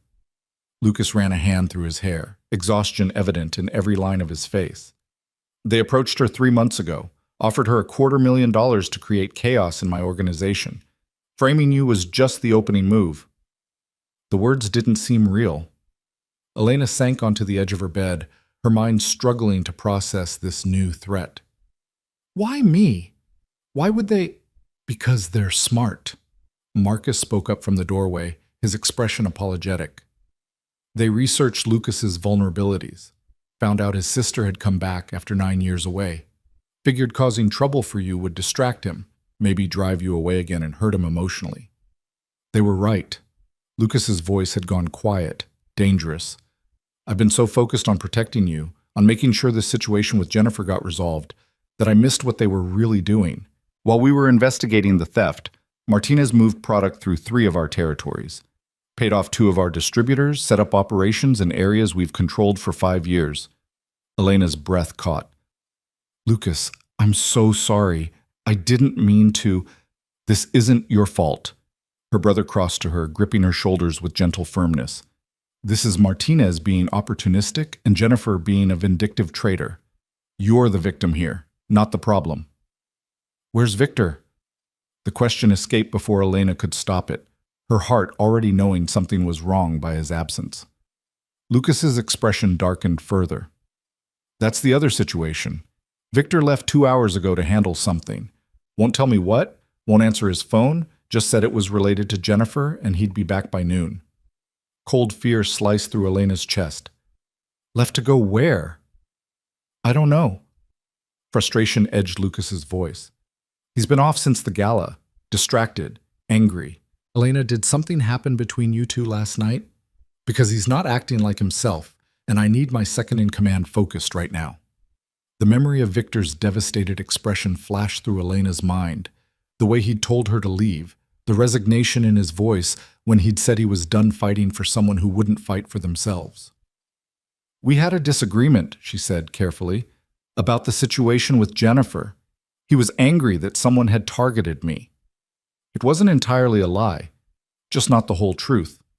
Lucas studied her with those 2 perceptive eyes, clearly sensing there was more to the story. But before he could press further, his phone rang. Talk to me, he answered, his expression shifting from concern to alarmed in the space of a breath. When?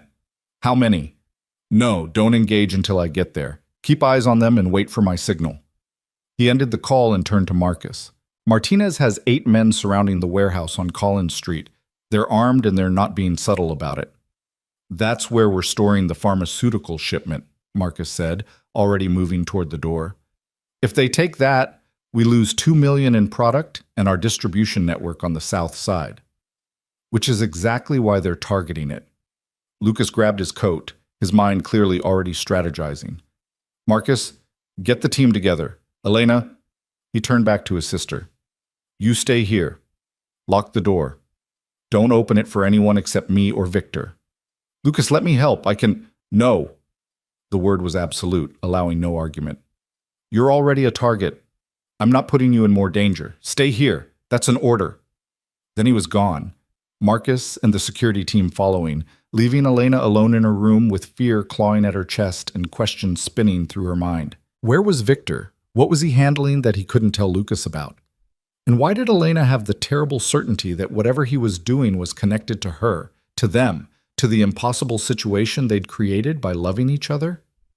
She lasted 15 minutes before the waiting became unbearable. Elena changed quickly into jeans and a sweater, then grabbed her phone and pulled up Victor's contact information. Her finger hovered over the call button for a long moment before she pressed it. Straight to voicemail. She tried again. Same result. Terror and fury warred in Elena's chest. Victor was shutting her out, handling something dangerous without backup, and she had no way to reach him or help him or even know if he was safe. Her phone buzzed with a text from an unknown number. If you want to see Victor alive, come to the old factory on Riverside Drive, alone. Tell anyone and he dies. Elena's blood turned to ice. The message was simple, direct, and utterly terrifying. Someone had Victor. Someone was using him to lure her out. Every rational instinct screamed at her to call Lucas, to get backup, to let the professionals handle this. But the message had been clear. Tell anyone, and Victor dies. She couldn't risk it. Couldn't gamble with Victor's life on the chance that whoever had him was bluffing. Elena grabbed her coat and slipped out of the estate through the kitchen entrance, where staff were too busy with morning routines to notice one more person passing through. She called a car service, giving the driver an address 3 blocks from the factory, then walked the rest of the way with her heart pounding and her mind racing through terrible scenarios. The factory loomed against the gray morning sky, an abandoned relic from Chicago's industrial past, all broken windows and rusted metal and shadows that could hide anything. Elena approached slowly, scanning for threats, looking for any sign of Victor or his captors. "I'm here," she called out, her voice echoing off concrete and steel. "I came alone like you asked. Where is he, Batsy?" Movement in her peripheral vision made her spin. A figure emerged from the shadows. Jennifer, looking nothing like the polished professional Elena had seen in meetings. Her hair was disheveled, her makeup smeared, and she held a gun with the kind of trembling grip that suggested she'd never actually fired one before. "You actually came!" Jennifer laughed, the sound edged with hysteria. "I thought maybe you'd be smarter than that. Thought you'd call for help. Where's Victor?" Elena kept her voice steady despite the fear coursing through her veins. "The message said if I came alone." "Victor isn't here, you idiot." Jennifer moved closer, the gun wavering but still pointed in Elena's general direction. "There is no Victor in danger. There's just me, using the only leverage that would guarantee you'd show up." Understanding crashed over Elena with sickening force. This wasn't a kidnapping, it was a trap, and she'd walked right into it. "Lucas has you in custody," Elena said, buying time while her mind raced for escape routes. "How did you—" "I told him what he wanted to hear, gave him just enough truth to satisfy him, then his people got sloppy during transport." Jennifer's smile turned cruel. "Martinez's men created a distraction at the warehouse. Lucas and all his best people rushed to defend it, left me with 2 junior guards who were very easy to overcome." "So you're working with Martinez?" "I'm working for myself." Jennifer's voice turned sharp, bitter. "Martinez paid me to cause problems for Lucas, but framing you for theft, getting you kicked out of Chicago, that was my bonus project, my way of eliminating the competition." "I'm not your competition." Elena kept her hands visible, non-threatening. "Jennifer, whatever you think is between Victor and me, don't." The gun steadied, Jennifer's finger tightening on the trigger. "Don't insult my intelligence by pretending there's nothing there. I saw how he looked at you at the gala, how he's been different since you came back. He ended things with me 6 months ago, and I couldn't understand why. We were good together, compatible, but then you returned and suddenly it all made sense." "Victor and I aren't together," Elena tried, even though the words tasted like lies. "Maybe not yet, but you would be if I didn't exist, if you weren't so worried about your brother's approval." Jennifer took another step forward. "So here's what's going to happen. You're going to disappear. Martinez's men are going to find your body in a few days, make it look like retaliation for Lucas's interference in their operations. Lucas will be devastated, distracted, vulnerable.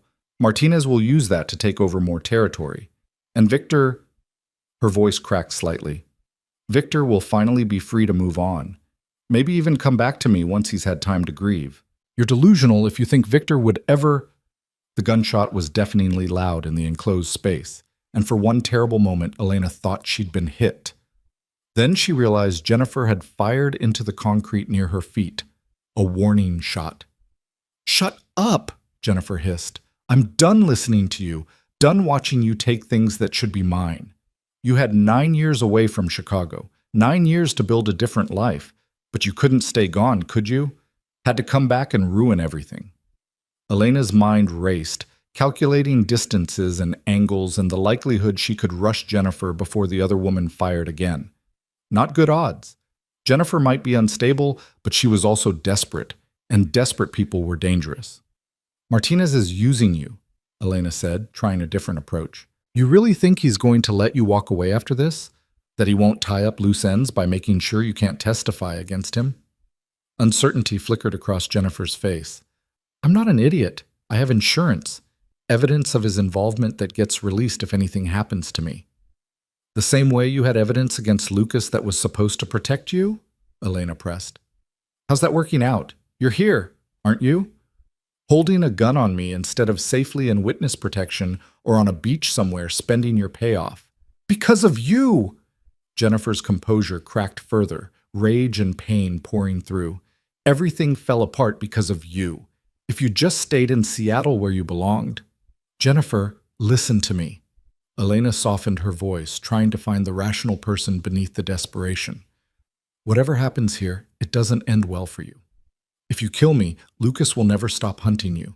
Victor will never forgive you. Martinez will eliminate you as a liability. Your only chance is to put down the gun and let me help you.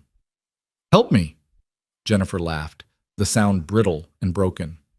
Like you helped Victor? Like you helped your brother? You help people by leaving them, Elena. It's what you do best. The accusation hit harder than it should have, striking at the core of Elena's deepest fear, that she was fundamentally someone who ran when things got difficult, who chose self-preservation over fighting for what she wanted. You're right, Elena said quietly. I do run. I left Chicago 9 years ago instead of fighting for what I wanted. I've spent the last 2 weeks avoiding Victor instead of being honest about how I feel. I've let fear make my decisions for so long that I forgot how to be brave. Jennifer's gun wavered slightly, confusion crossing her features. But I'm done running, Elena continued, taking a small step forward. I'm done letting fear control me. So here's what's going to happen, Jennifer. You're going to put down that gun. We're going to walk out of here together. And I'm going to make sure Lucas knows you cooperated, that you helped stop Martinez's plan. Why would you do that? Suspicion laced Jennifer's voice. Why would you help me after everything I've done? Because I understand what it's like to want someone you can't have. To make terrible choices because you're desperate and scared and convinced there's no other way. Elena took another step. And because killing me won't give you what you want. It won't make Victor love you. It'll just make you a murderer. For a long moment, Jennifer stood frozen, the gun shaking in her grip. Then, slowly, she lowered it. I didn't want to hurt anyone, she whispered. I thought if you were gone, if there was no competition, I know. Elena moved carefully closer, reaching out to take the gun from Jennifer's trembling hands. I know what it's like to love someone and think you're not enough. But Jennifer, this isn't the answer. It never was. The moment Elena's fingers closed around the gun, everything happened at once. The factory's main door slammed open. Victor burst through, flanked by Marcus and 4 security personnel, all armed and moving with tactical precision. Elena! Victor's voice carried across the space, rough with fear and relief and fury all tangled together. Jennifer lunged backward, yanking the gun away from Elena and raising it again with desperate, trembling hands. Stay back! All of you, stay back or I'll... You'll what? Victor moved forward slowly, his entire focus on Jennifer. Shoot the woman I love? The only person in this world who matters more to me than my own life? Is that really how you want this to end? The declaration rang through the empty factory, raw and honest and utterly unambiguous. Elena's breath caught as she watched Victor advance, saw the absolute certainty in his eyes, heard the truth he'd just proclaimed in front of witnesses and subordinates and anyone who might report back to Lucas. He'd stopped hiding, stopped pretending, and in doing so, he'd removed any doubt about where his loyalties lay. You love her? Jennifer's voice broke on the words. After everything, after all the time we spent together, you love her? I've loved her for 9 years. Victor kept moving forward, closing the distance with careful, measured steps. Since before you and I ever met. Since before I knew what it meant to love someone so much that living without them felt like dying. So yes, Jennifer, I love her, and I will do whatever it takes to protect her. Even if it costs you Lucas? Jennifer swung the gun between Elena and Victor, her control slipping further with each word. Even if it destroys your friendship and your position and everything you've built. Even then. Victor's voice was steel wrapped in certainty. Elena is my choice. She's always been my choice. I was just too much of a coward to say it out loud until now. Jennifer's face crumpled, tears streaming down her cheeks as the last of her composure shattered. I could have made you happy. We were good together. No. Victor shook his head, his expression softening slightly with genuine regret. We were convenient, compatible on paper, but Jennifer, you deserved someone who looked at you the way I look at Elena, someone who chose you first, always, without hesitation. That was never going to be me. The gun lowered as Jennifer's shoulders shook with sobs. Marcus moved quickly. disarming her with professional efficiency while two security personnel moved to restrain her. Victor didn't spare them a glance. His attention was entirely on Elena, crossing the distance between them in long strides and pulling her against his chest with desperate intensity. "Are you insane?" he demanded against her hair, his arms tight enough to make breathing difficult. "Coming here alone? Walking into an obvious trap? Elena, you could have been killed. She said she'd kill you if I told anyone." Elena's voice was muffled against his shirt, her own arms wrapped around his waist, like she might never let go. "I couldn't risk it. I couldn't lose you." Victor pulled back just enough to frame her face with his hands, his gray eyes burning with emotion. "So you were willing to die for me? To walk into danger without backup or a plan because some deranged woman sent you a text message?" "Yes." Elena met his gaze without flinching. "Because I'm done being afraid. Done letting fear make my choices. Done pretending I can live without you." "Elena, I love you." The words tumbled out, uncensored and unguarded. "I love you, and I'm sorry it took me so long to be brave enough to say it. I'm sorry I kept running, kept choosing fear over fighting for what I want. But I'm done running now. I'm choosing you, Victor. I'm choosing us, whatever that costs, whatever we have to face. I'm choosing you."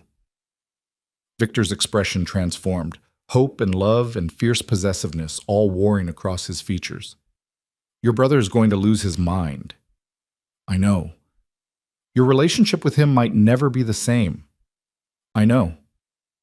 "Everything is about to get infinitely more complicated." "I know." Elena rose onto her toes, eliminating what little distance remained between them. "But you were right about something. Some things are worth the cost. And this is worth everything." Victor's mouth claimed hers with bruising intensity. 9 years of restraint and 2 weeks of torture, and the last hour of fear all channeled into a kiss that left no room for doubt or misunderstanding. This was possession and promise and permanent all woven together, a declaration that what existed between them was no longer something they could or would hide. When they finally broke apart, both breathing hard, Elena became aware of their audience. Marcus and the security team all carefully looking anywhere but at them, clearly uncomfortable with witnessing this intensely private moment. "We should go," Victor said quietly, his forehead still pressed against Elena's. "Lucas is at the warehouse. He's going to want to know what happened here." "Are you going to tell him?" Elena's heart raced at the prospect. "About us?" "Yes." No hesitation, no uncertainty. "I'm done lying to my best friend. Done hiding the most important thing in my life like it's something to be ashamed of. He might never forgive us." "I know." Victor's thumb traced her cheekbone with devastating tenderness. "But I'd rather have his anger than spend one more day pretending I don't love you. Are you ready for that? For the fallout?" Elena thought about her brother, about the man who'd raised her and protected her, and asked only one thing in return. About the friendship Victor was about to jeopardize. About all the ways this confession could destroy the careful balance Lucas had built. Then she thought about 9 years of loneliness, about the suffocating weight of wanting something you couldn't have, about Victor's devastated expression when he told her to leave his quarters last night. "I'm ready," she said firmly. "Let's go tell him." The drive to the warehouse was tense and silent, Victor's hand never leaving Elena's as Marcus navigated Chicago's morning traffic. Jennifer sat in the back seat between two security guards, her earlier hysteria replaced by numb resignation. When they arrived, the scene was controlled chaos. Lucas's people securing the perimeter, while Martinez's men were being loaded into unmarked vans, clearly destined for interrogation rather than police custody. Lucas stood in the center of it all, directing operations with the kind of cold efficiency that had built his empire. He looked up as their car pulled in, his expression shifting from professional focus to personal concern when he saw Elena emerge. "You're supposed to be at the estate," he called out, already striding toward them. "What the hell are you—" He stopped abruptly as he registered Jennifer's presence, then Victor's protective stance beside Elena. "What's going on? What happened?" "We need to talk," Victor said quietly. "Somewhere private."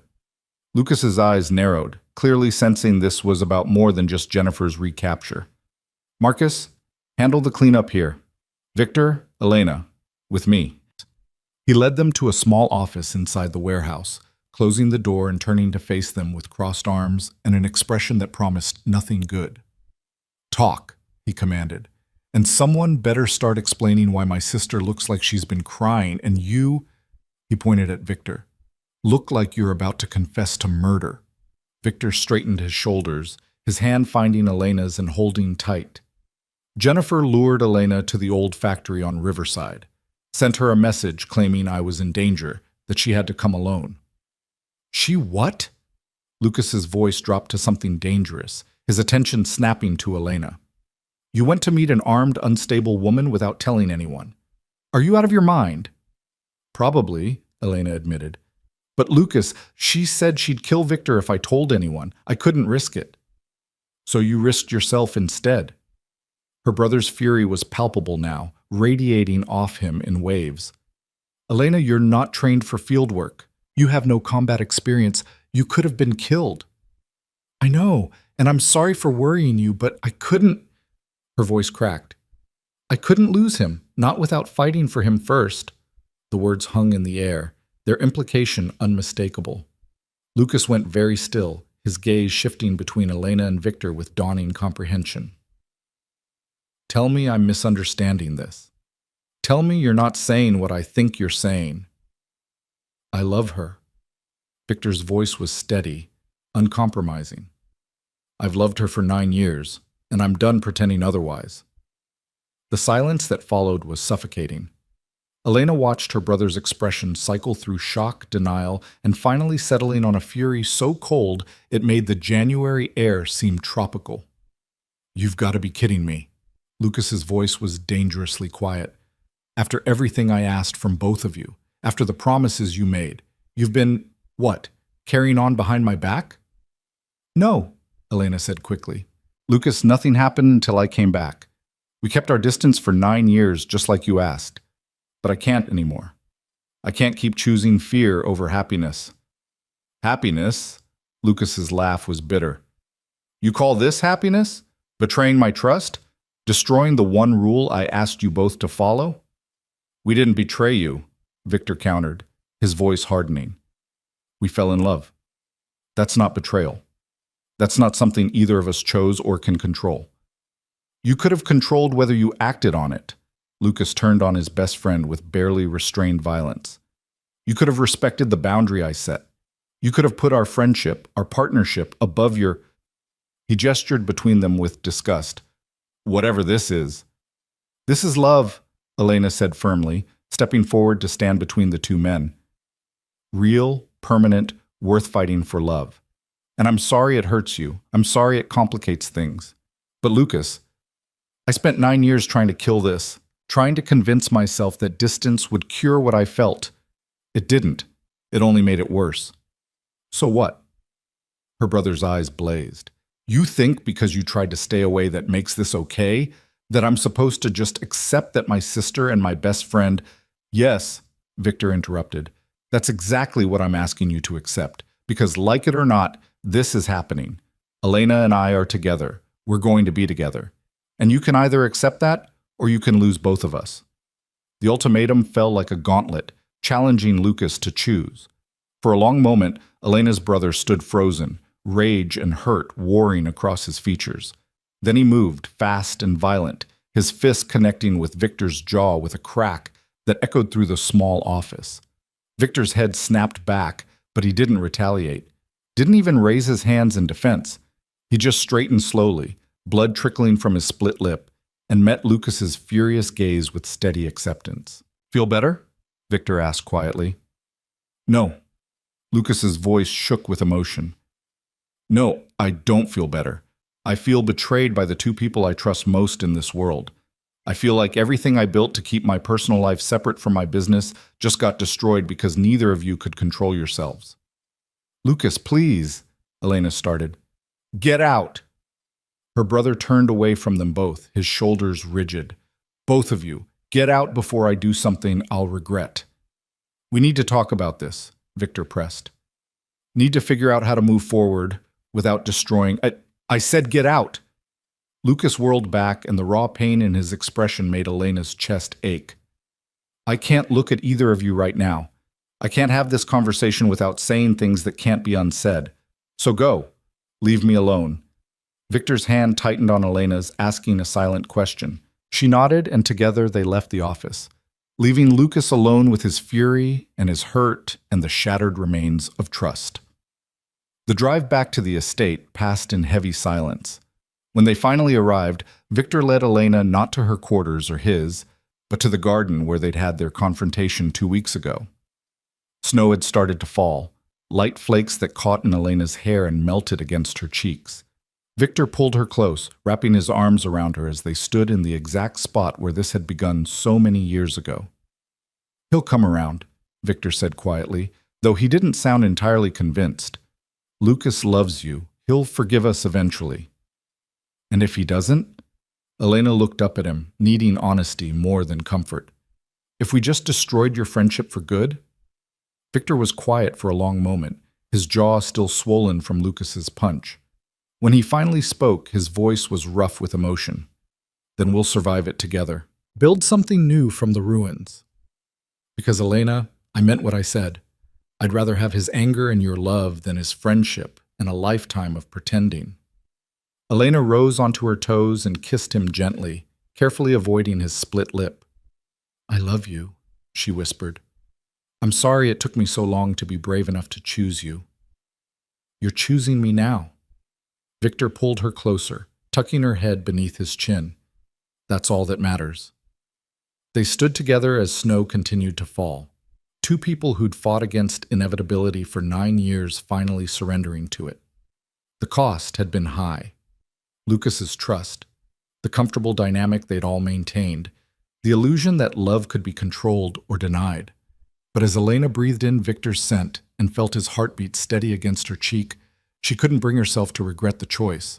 Couldn't wish they'd continued hiding and pretending and slowly dying inside. This, standing in Victor's arms while snow fell and their future hung uncertain, was worth every consequence they'd face. Even if it meant losing everything else, they'd found each other.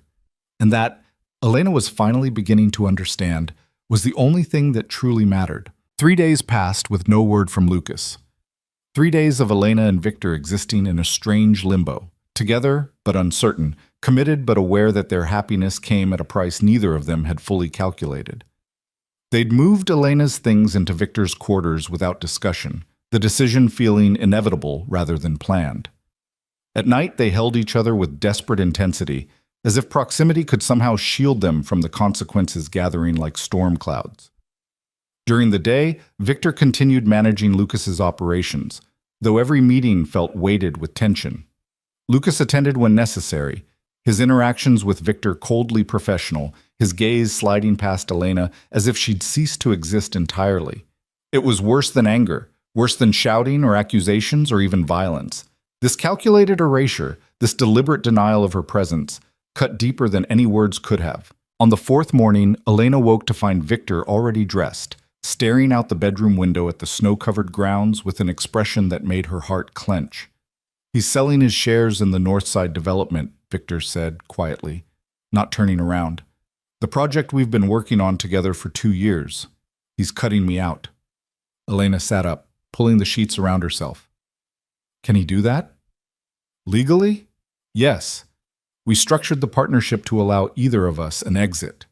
Victor's jaw tightened. "I just never thought he'd actually use it. Never thought he'd let personal feelings compromise business decisions." "Maybe he needs time. Maybe if we just—" "Elena." Victor finally turned to face her, and the resignation in his eyes stole her breath. "I don't think time is going to fix this. I think Lucas has made his choice, and that choice is to excise us both from his life as completely as possible." The words hung heavy in the morning air, speaking a truth Elena had been trying desperately to deny. She'd known choosing Victor would cost her relationship with her brother. She just hadn't expected the loss to feel quite so permanent, quite so final. "I should talk to him," she said, already moving to get out of bed. "If I can just explain—" "He doesn't want to hear it." Victor crossed to her, sitting on the edge of the bed and taking her hands in his. "Marcus told me Lucas is considering sending you back to Seattle, setting you up with a position in one of his West Coast operations. Generous salary, full benefits, as far from Chicago as he can reasonably send you. Pain lanced through Elena's chest. He's trying to separate us. He's trying to undo what he sees as a mistake. Victor's thumb traced circles on the back of her hand, the gesture both comforting and heartbreaking. In his mind, if he can just get you away from me, things will go back to how they were before. Our friendship will heal. The organization will stabilize. Everything will be fine. Except I'm not leaving. Elena said it with absolute certainty, surprised by her own conviction. Not Chicago, not you. I spent 9 years running. I'm done. Victor's expression softened, love and pride mixing with concern. Even if it means permanent estrangement from Lucas? Even if he never forgives you? Elena thought about her brother, the man who'd sacrificed his youth to raise her, who'd built an empire partially to give her the life their parents would have wanted for her. She thought about family dinners and inside jokes and the safety of unconditional love. Then she thought about a life without Victor, about going back to Seattle and pretending the last month hadn't fundamentally changed her, about 9 more years, or 90, of loneliness and regret and wondering what might have been.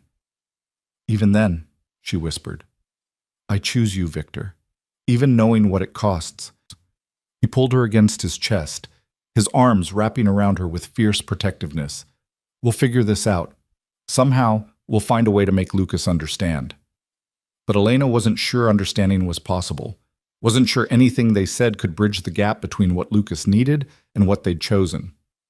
The answer came from an unexpected source. That afternoon, as Elena was working in Victor's office, she'd stopped pretending to maintain her own workspace days ago. Marcus appeared in the doorway looking uncomfortable. Ms. Ward, there's someone here to see you. Says it's important. Elena looked up from the financial reports she'd been reviewing. Who? She wouldn't give her name, just said she's someone who understands what you're going through. Marcus shifted his weight. I can send her away if you want. Curiosity overrode caution. No, it's fine. Send her in. The woman who entered was elegantly dressed, probably in her late 50s, with graying hair and eyes that held both warmth and steel. Elena didn't recognize her, but something about her bearing suggested she was someone accustomed to authority. Elena Ward? The woman extended her hand. My name is Catherine Hale. I'm Victor's mother. Elena nearly dropped the report she was holding. Victor had mentioned his mother occasionally, always with respect and a certain wariness, but she lived in Boston and rarely visited Chicago. Elena had certainly never expected to meet her under these circumstances. Mrs. Hale. Elena shook the offered hand, acutely aware of how this looked, sitting in Victor's office, clearly comfortable in his space, her personal items visible on the desk. I didn't know you were in town. I wasn't, until Victor called me 3 days ago and told me he'd finally stopped being an idiot about the woman he's loved for 9 years. Catherine settled into the chair across from Elena's desk with the kind of grace that came from years of navigating complicated social situations. I came to meet the person who finally made my son willing to risk everything. Elena's cheeks heated. I'm not sure I'm worth the risk. That's not what I hear.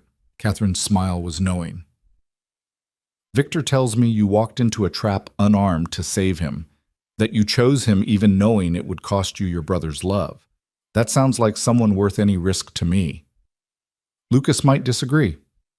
Lucas is young and hurt and reacting from a place of fear rather than wisdom. Catherine waved a dismissive hand. Which is why I'm here. To tell you something about your brother that might help you understand why he's taking this so hard. Elena leaned forward, desperate for any insight that might bridge the impossible distance. I'm listening. When Lucas was 23 years old, he fell in love with a woman named Sarah Mitchell. Catherine's expression turned sympathetic.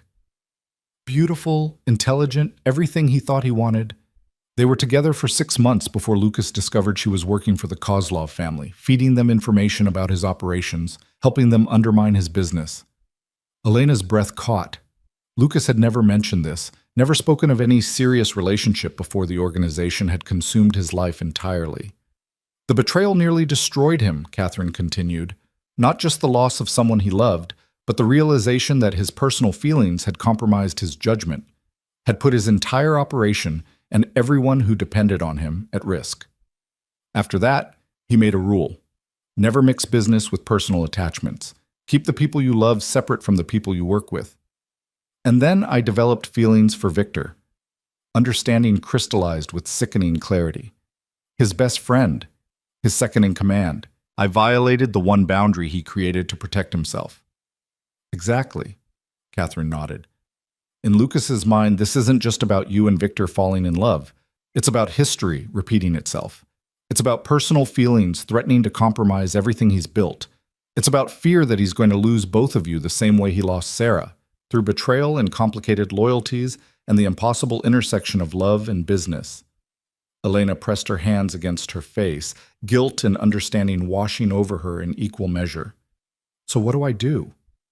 How do I prove to him that Victor and I aren't Sarah, that we're not going to betray him or use our relationship to undermine him? You can't prove it. Catherine's voice was gentle, but firm. Not with words, not with promises. Lucas has heard all of that before. What he needs is time and space, and evidence through consistent action that you and Victor can maintain both your relationship and your loyalty to him. He won't give us that chance. He's trying to send me back to Seattle. Then don't go. Catherine stood, smoothing down her skirt with practiced elegance. Stay here. Keep showing up. Keep demonstrating that your love for Victor doesn't diminish your love for Lucas. Eventually, he'll see that this situation is different, that you're not Sarah. And if he doesn't? Elena's voice cracked. If he never forgives us? Catherine moved around the desk, placing a gentle hand on Elena's shoulder. Then you'll have to accept that some people aren't capable of seeing past their own pain. But Elena, I've known Lucas since he was a teenager. I watched him raise you after your parents died. That man loves you more than he loves anyone in this world. He'll come around. It might take months. It might take years. But he'll come around. After Catherine left, Elena sat alone in the office, processing everything she'd learned. The pieces were beginning to fit together. Lucas's extreme reaction, his inability to even look at her, the way he was systematically removing Victor from his business ventures. This wasn't just anger, it was trauma response. Lucas was reacting to old wounds, old fears, old betrayals that had nothing to do with Elena and Victor's actual relationship. Understanding didn't fix anything, but it gave Elena something she desperately needed: hope. She found Victor in the gym, a space he retreated to when stress became unmanageable. He was attacking a heavy bag with controlled violence, each punch landing with precision that spoke to years of training. Your mother came to see me, Elena said from the doorway. Victor's hands stilled mid-punch. He turned slowly, surprise evident on his face. Catherine's here? In Chicago? Was here. I think she left already. Elena moved into the room, drawn to him despite the sweat and the raw energy radiating from his body. She told me about Sarah Mitchell. Victor's expression shuddered. Lucas told you about Sarah. Your mother did. Said it explained why he's reacting this way. It does. Victor unwrapped his hands with sharp, angry movements. Sarah destroyed Lucas's ability to trust that personal relationships and business loyalty can coexist. And we just confirmed his worst fear, that mixing the two leads to betrayal and complications. We didn't betray him. No. But in his mind, we betrayed his trust, violated the one boundary he asked us to maintain. Victor tossed the hand wraps aside, running both hands through his sweat-dampened hair. And the worst part is, he's not entirely wrong. I knew how he'd react. I knew what this would cost. And I chose you anyway. I'm not sorry you did. Elena crossed to him, pressing her palms against his chest. But Victor, we need to fix this. We need to find a way to prove to Lucas that we're not Sarah, that our relationship doesn't threaten his organization or our loyalty to him. How? The word came out defeated, exhausted. He won't talk to either of us, won't listen to explanations. He's already restructuring operations to minimize my involvement. Elena, I think he's planning to push me out entirely. The possibility hit Elena like a physical blow. He wouldn't. You've been partners for over a decade. You helped him build everything he has. And I just destroyed the trust that partnership was built on. Victor's hands came up to frame her face, his gray eyes dark with pain and resignation. Maybe Catherine's right. Maybe we just need to give him time. But, Elena, I need you to understand something. If it comes down to choosing between my position with Lucas and my relationship with you, I choose you. Every single time. That's not a choice you should have to make. But I will if necessary. He leaned down, pressing his forehead against hers. I've lost you once already. I'm not losing you again, not for Lucas, not for the organization, not for anything. Elena kissed him then, pouring everything she couldn't say into the contact. Love and gratitude and fierce determination to find a way through this that didn't require impossible sacrifices. When they finally broke apart, she knew what she had to do. I'm going to talk to Lucas, she said firmly. Force him to listen whether he wants to or not. Elena, no. She stepped back, her mind already made up. This has gone on long enough. I'm not letting my brother destroy himself and everything we all care about because he's too hurt to see past old trauma. He needs to hear the truth. And I'm the only one who can tell him in a way he might actually listen to. Victor looked like he wanted to argue, to protect her from the confrontation. Instead, he nodded slowly. Do you want me to come with you? No. This needs to be just Lucas and me, brother and sister. The way it was before business and complications and everything else got in the way, she found Lucas in his private study, the one place in the entire estate that was purely his, off limits to everyone except by explicit invitation. Elena didn't wait for an invitation. She walked in, closed the door behind her, and stood with her back against it until her brother was forced to acknowledge her presence. Lucas looked up from the papers he'd been reviewing, his expression going cold the moment he registered who dared intrude. Get out, he said flatly. No. Elena crossed her arms, channeling every ounce of stubbornness she possessed. Not until you listen to what I have to say. There's nothing you can say that will change. Sarah Mitchell wasn't me. Elena cut him off, watching shock ripple across his features. Whatever she did to you, whatever trust she destroyed, it has nothing to do with Victor and me. Lucas stood slowly, fury replacing shock. You have no right to bring her up, no right to— I have every right. Elena moved closer, refusing to be intimidated by his anger. Because you're punishing Victor and me for her sins.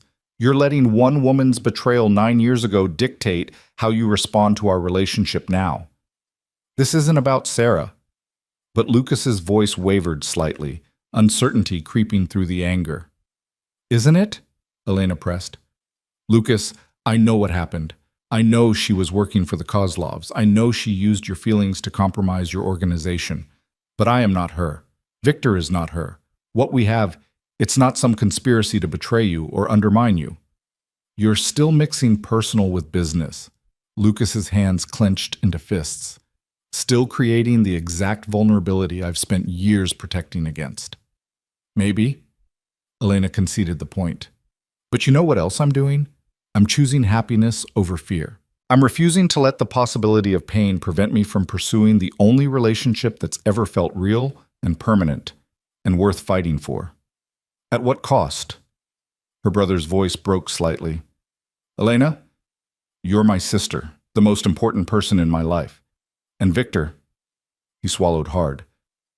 He's been my best friend for over a decade.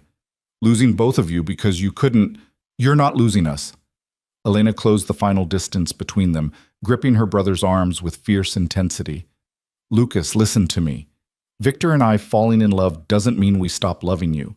Doesn't mean our loyalty to you diminishes. If anything, it means we're more invested in your success, your safety, your happiness. Because we're family now, all three of us. It's not that simple. It could be. Elena's eyes filled with tears she'd been fighting for days. If you'd just let it be, if you'd stop seeing threats where there's only love. Lucas stared at her for a long moment, emotions warring across his features, anger and hurt and fear and something that looked almost like hope. You really love him? The question came out quiet, almost vulnerable. This isn't just, you're sure this is real? I've loved him for 9 years. Elena's voice steadied with certainty. I've tried to stop, tried to move on, tried to convince myself that distance would cure it. But Lucas, some loves don't fade. Some connections are too deep to sever. Victor is that for me. He's my person, my home, my future. And if I can't accept it, Lucas's voice was barely above a whisper. If I can't get past this feeling that everything I built is about to collapse because my best friend and my sister, then we'll give you time. Elena released his arms, stepping back slightly. As much time as you need. But Lucas, I'm not leaving Chicago. I'm not going back to Seattle to make this easier for you. I'm staying here with Victor, and I'm going to keep showing up, keep proving that we can make this work, until you finally believe it. Silence stretched between them, heavy with everything unsaid. Then Lucas moved, pulling Elena into a fierce hug that drove the air from her lungs. I don't want to lose you, he murmured against her hair. Either of you. I'm terrified that history is going to repeat itself, that I'm going to wake up one day and find out this was all some elaborate betrayal. It's not. Elena hugged him back just as fiercely. I promise you, Lucas. This is real. This is permanent, and we're not going anywhere. They stood like that for a long moment, brother and sister, finding their way back to the bond that had sustained them through their parents' death and Lucas's rise to power and 9 years of Elena's self-imposed exile. When Lucas finally pulled back, his eyes were suspiciously bright. I'm still angry. I'm still not okay with how this happened. I know. And I need time. And space to process this without feeling like I'm being forced to choose sides. That's fair. But Elena, Lucas gripped her shoulders, holding her gaze with his own. If Victor ever hurts you, if he ever makes you regret this choice, I will destroy him, best friend or not, partner or not. He hurts you, I end him. Despite the gravity of the moment, Elena couldn't suppress a small smile. He knows. Trust me, Lucas. Victor is very aware of what you'll do if he screws this up. Good. Lucas released her, running a hand through his hair in a gesture that reminded Elena painfully of Victor. Now get out. I have work to do. Lucas, I said I need time, Elena. I'm not ready to have family dinners and pretend everything's fine, but I'm also not sending you to Seattle. His expression softened fractionally. You're my sister. You're home.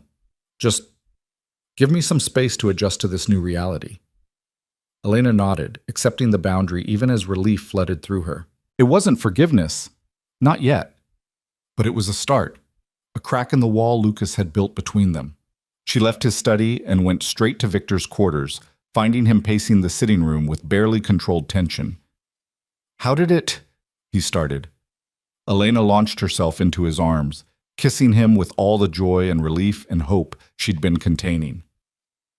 It's going to be okay. Not today, not tomorrow, but eventually, Lucas is going to forgive us. We just have to give him time. Victor held her like she might disappear, his face pressed against her hair. Are you sure? Elena, I don't want you hoping for something that might never... I'm sure. She pulled back just enough to meet his gaze. He hugged me, Victor. He told me I'm home. He's still angry and he needs space, but he's not cutting us out entirely. That's more than I dared hope for. The tension drained from Victor's shoulders, replaced by cautious optimism. So what happens now? Now?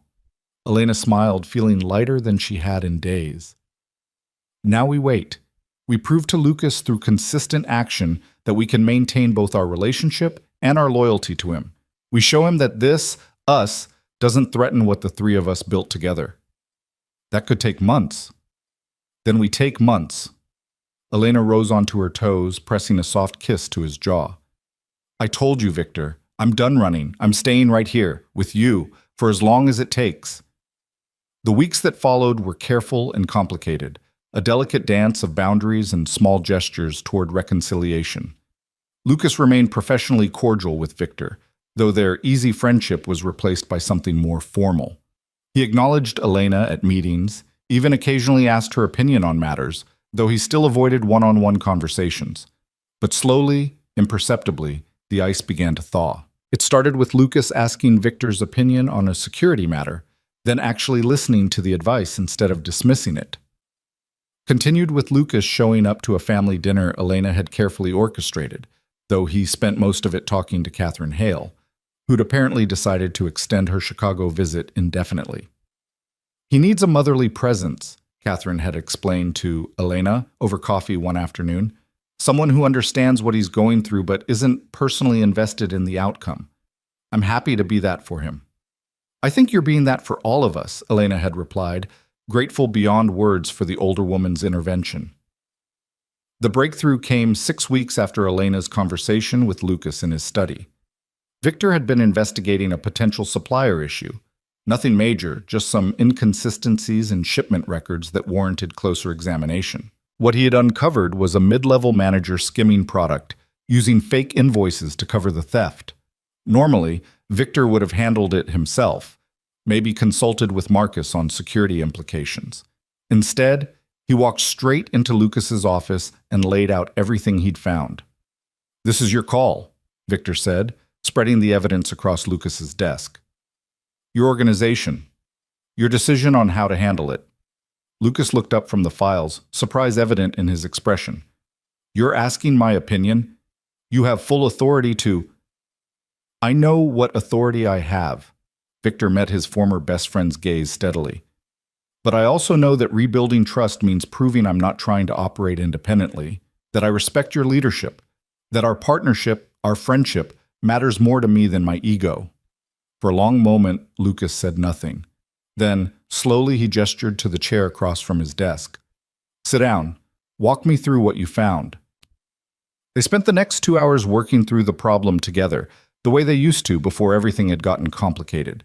And when the solution was decided, termination and full restitution, but no violence, Victor stood to leave with something approaching their old dynamic. "Victor?" Lucas's voice stopped him at the door. "Thank you for bringing this to me instead of handling it alone.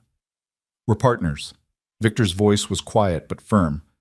"That still means something to me, even if everything else has changed." Everything else hasn't changed. Lucas's expression was complicated, but something in it had softened. "You're still my best friend, even when I want to punch you in the face for falling in love with my sister." Victor laughed, actually laughed, for what felt like the first time in weeks. "Fair enough. I'd probably feel the same if our positions were reversed." "Don't test that theory." But Lucas was almost smiling. Almost. That night, when Elena came to bed, she found Victor standing at the window with an expression of cautious joy. "Lucas and I worked a case together today," he said without preamble. "Really worked it, like partners, like friends." Elena wrapped her arms around him from behind, pressing her cheek against his back. "I told you, time and consistency." He just needed to see that nothing fundamental had changed. "Everything fundamental has changed." Victor turned in her embrace, gathering her close. "But maybe that's okay. Maybe we're building something better than what we had before. Maybe we are." Spring came to Chicago with the kind of reluctant warmth that made everyone appreciate sunshine more than they had any right to. The estate gardens bloomed in waves of color, tulips giving way to roses, giving way to peonies that filled the air with their heavy sweetness. Elena walked through them in the late afternoon, enjoying the peace after a long day of budget reviews and strategic planning. She'd officially accepted a permanent position as Lucas's chief financial officer, a role that utilized her skills while keeping her integral to operations. "They're beautiful this year." Lucas's voice came from behind her, and Elena turned to find her brother approaching with his hands in his pockets and something tentative in his expression. "Catherine's been helping the groundskeeper plan the layouts," Elena replied, moving to sit on a familiar bench, the one where she and Victor had confronted each other all those months ago. "She says gardens are like relationships. They need consistent care and patience and willingness to prune what doesn't work." She would say that. Lucas settled beside her, following her gaze to where roses climbed a nearby trellis. "She's been reading me similar metaphors for weeks now. Is it working?" "Maybe." Her brother was quiet for a moment. "Elena, I owe you an apology. Several apologies, actually." Elena's breath caught, but she stayed silent, letting him continue.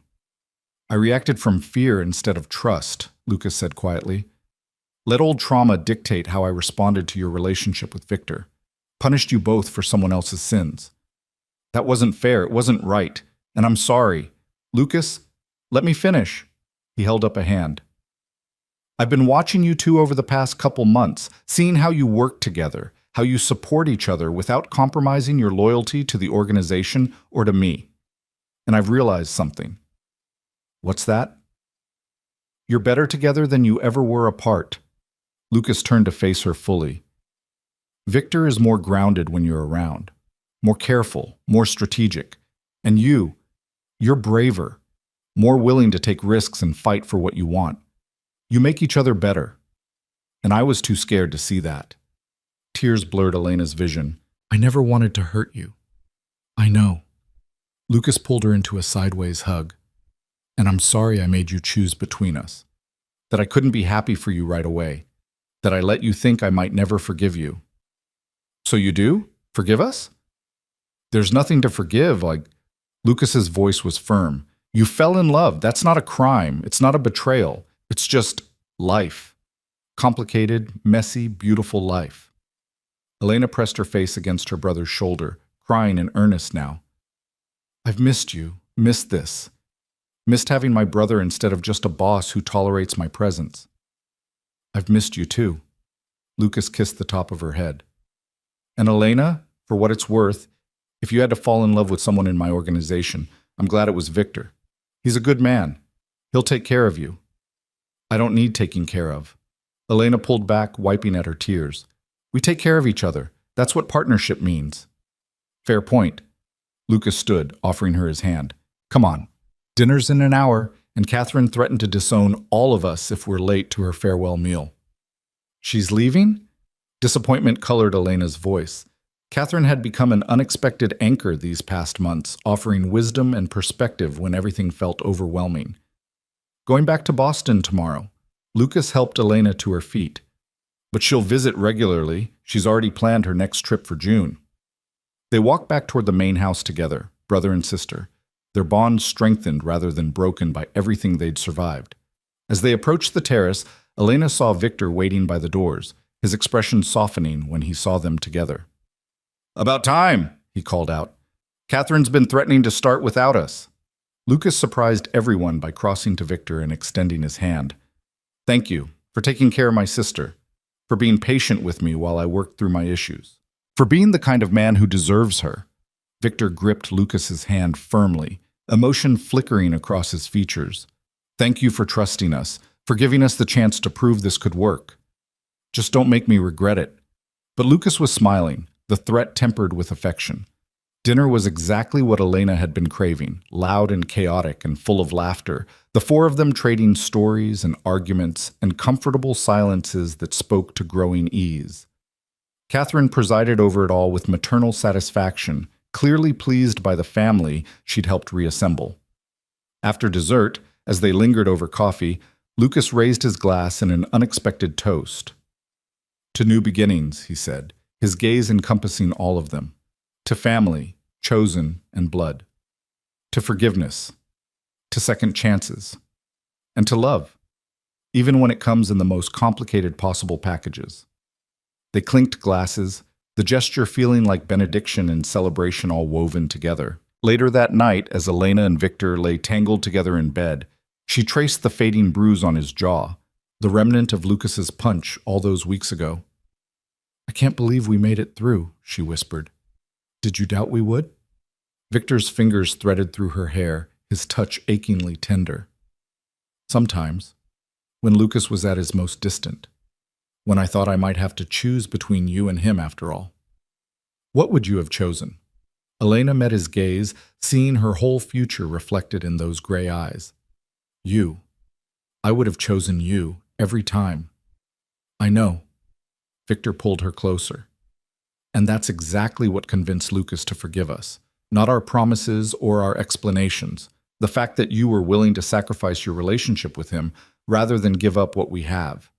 That kind of commitment can't be faked. He saw that. Eventually. I'm glad eventually came sooner rather than later. Me too. Victor kissed her softly.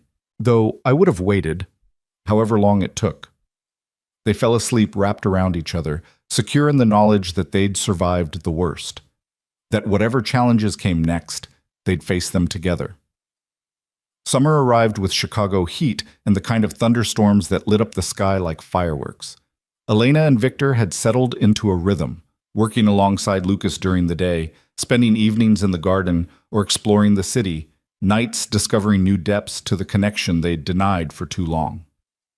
On a July evening, as the sun set in streaks of orange and gold, Victor led Elena back to the garden gazebo where everything had truly begun. "You know what happened here 9 years ago," he said, pulling her close. "Right here, under these same stars.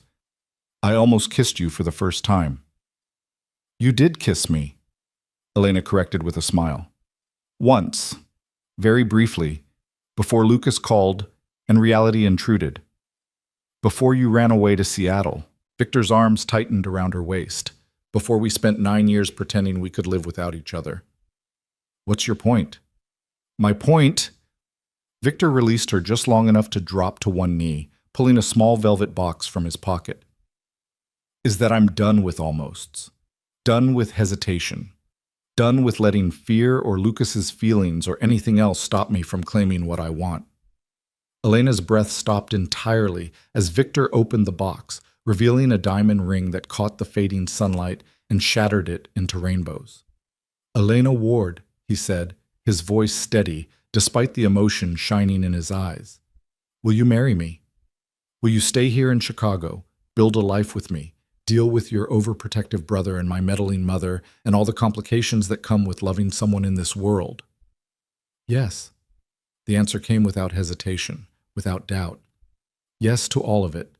To you, to us, to forever." Victor slid the ring onto her finger, then stood and kissed her with all the passion and promise and permanence she'd ever dreamed of. When they finally broke apart, Elena was laughing and crying simultaneously, overwhelmed by the sheer rightness of this moment. "Lucas is going to lose his mind," she said between kisses. "Lucas already knows." Victor grinned. "I asked his permission 3 days ago." "You what?" "I asked his permission. Or more accurately, I told him I was going to propose and gave him the chance to object." Victor's expression turned serious. "He said yes, said he'd be honored to have me as his brother-in-law, said our wedding better be in Chicago because he's not traveling to Seattle for it." Fresh tears spilled down Elena's cheeks. "He really said that? He really said that.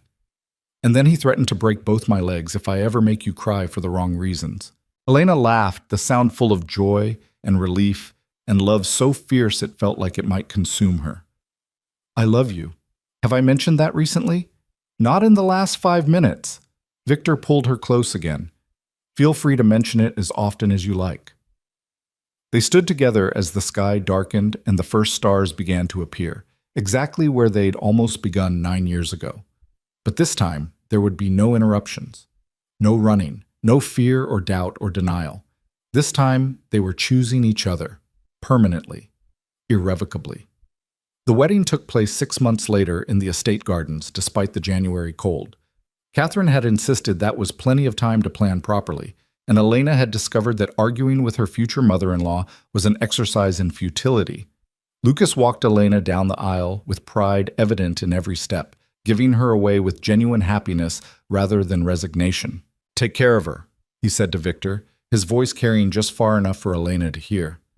"With my life," Victor replied solemnly. "Good, because I wasn't kidding about the broken legs thing." Then Lucas stepped back, and Elena was standing beside Victor beneath an arch of white roses and winter greenery, promising forever to the only man she'd ever loved. The ceremony was simple but elegant, attended by a carefully curated mix of legitimate business associates and the key members of Lucas's organization who'd earned the right to witness this intensely personal moment. When the officiant finally pronounced them married, Victor kissed Elena with the kind of intensity that made several guests clear their throats meaningfully. Elena didn't care. After 9 years of denial and weeks of fighting for their right to be together, she was going to savor every moment of this hard-won happiness. The reception stretched into the early morning hours, full of dancing and champagne and toasts that ranged from heartfelt to hilariously inappropriate. Lucas gave a speech that had Elena crying and laughing simultaneously, talking about the little sister who'd always been too brave for her own good, and the best friend who'd finally gotten the sense to recognize what had been in front of him all along. I won't say it was easy, Lucas concluded, raising his glass, accepting that my sister and my best friend were in love, but watching them together these past months, seeing how they've built something real and lasting despite all the obstacles, including my stubbornness, I've learned something important. Love isn't a threat to loyalty, it's the foundation of it. To Victor and Elena, may they be as happy together as they deserve. The crowd erupted in applause, and Elena crossed to her brother, hugging him fiercely. Thank you, she whispered, for understanding, for forgiving us, for being here. Where else would I be? Lucas hugged her back just as tightly. You're my sister. He's my best friend, and now you're family in every possible way. I wouldn't miss this for anything. As midnight approached and guests began trickling away, Elena found herself in the garden again. Her garden now, hers and Victor's, the place where their story had begun and would continue. Happy? Victor appeared behind her, wrapping his arms around her waist and resting his chin on her shoulder. Deliriously. Elena leaned back against him, feeling the solid warmth of his body and the weight of his wedding band against her own. Though I still can't believe we're actually here, actually married, after everything. Believe it. Victor turned her to face him, his hands framing her face with the tenderness that had become so familiar. You're mine now, permanently. No more running, no more denial, no more letting fear make our decisions. No more, almost, Elena agreed, rising onto her toes to kiss him. Just us, together. Finally. They swayed together in the winter darkness, dancing to music only they could hear, two people who'd fought against inevitability for 9 years before finally surrendering to it. Above them, stars blazed in the clear January sky, the same stars that had witnessed their first almost kiss, their garden confrontation, Victor's proposal. Now they bore witness to something new, a beginning rather than an ending, a choice rather than a surrender, a love that had survived denial and distance and every obstacle thrown in its path. Elena Ward, Elena Hale now, pressed closer to her husband and smiled against his shoulder. 9 years ago, she'd run from this man and this feeling, convinced that distance would cure what she was feeling. She'd been wrong about so many things back then. But now, standing in Victor's arms with her brother's blessing and her whole future stretching out before her like a gift, Elena finally understood what she should have known all along. Some loves are worth any cost. Some connections are too deep to sever. Some people are worth fighting for, even when, especially when, the fight seems impossible. Victor Hale had been her choice, her risk, her reward. And as they danced together under the winter stars, Elena knew with absolute certainty that she would make that choice again, every single day, for the rest of their lives. The waiting was over. The running had ended. Home, at last, was exactly where she belonged, in Victor's arms, in Lucas's life, in the complicated, beautiful, hard-won happiness they'd all built together. And it was perfect.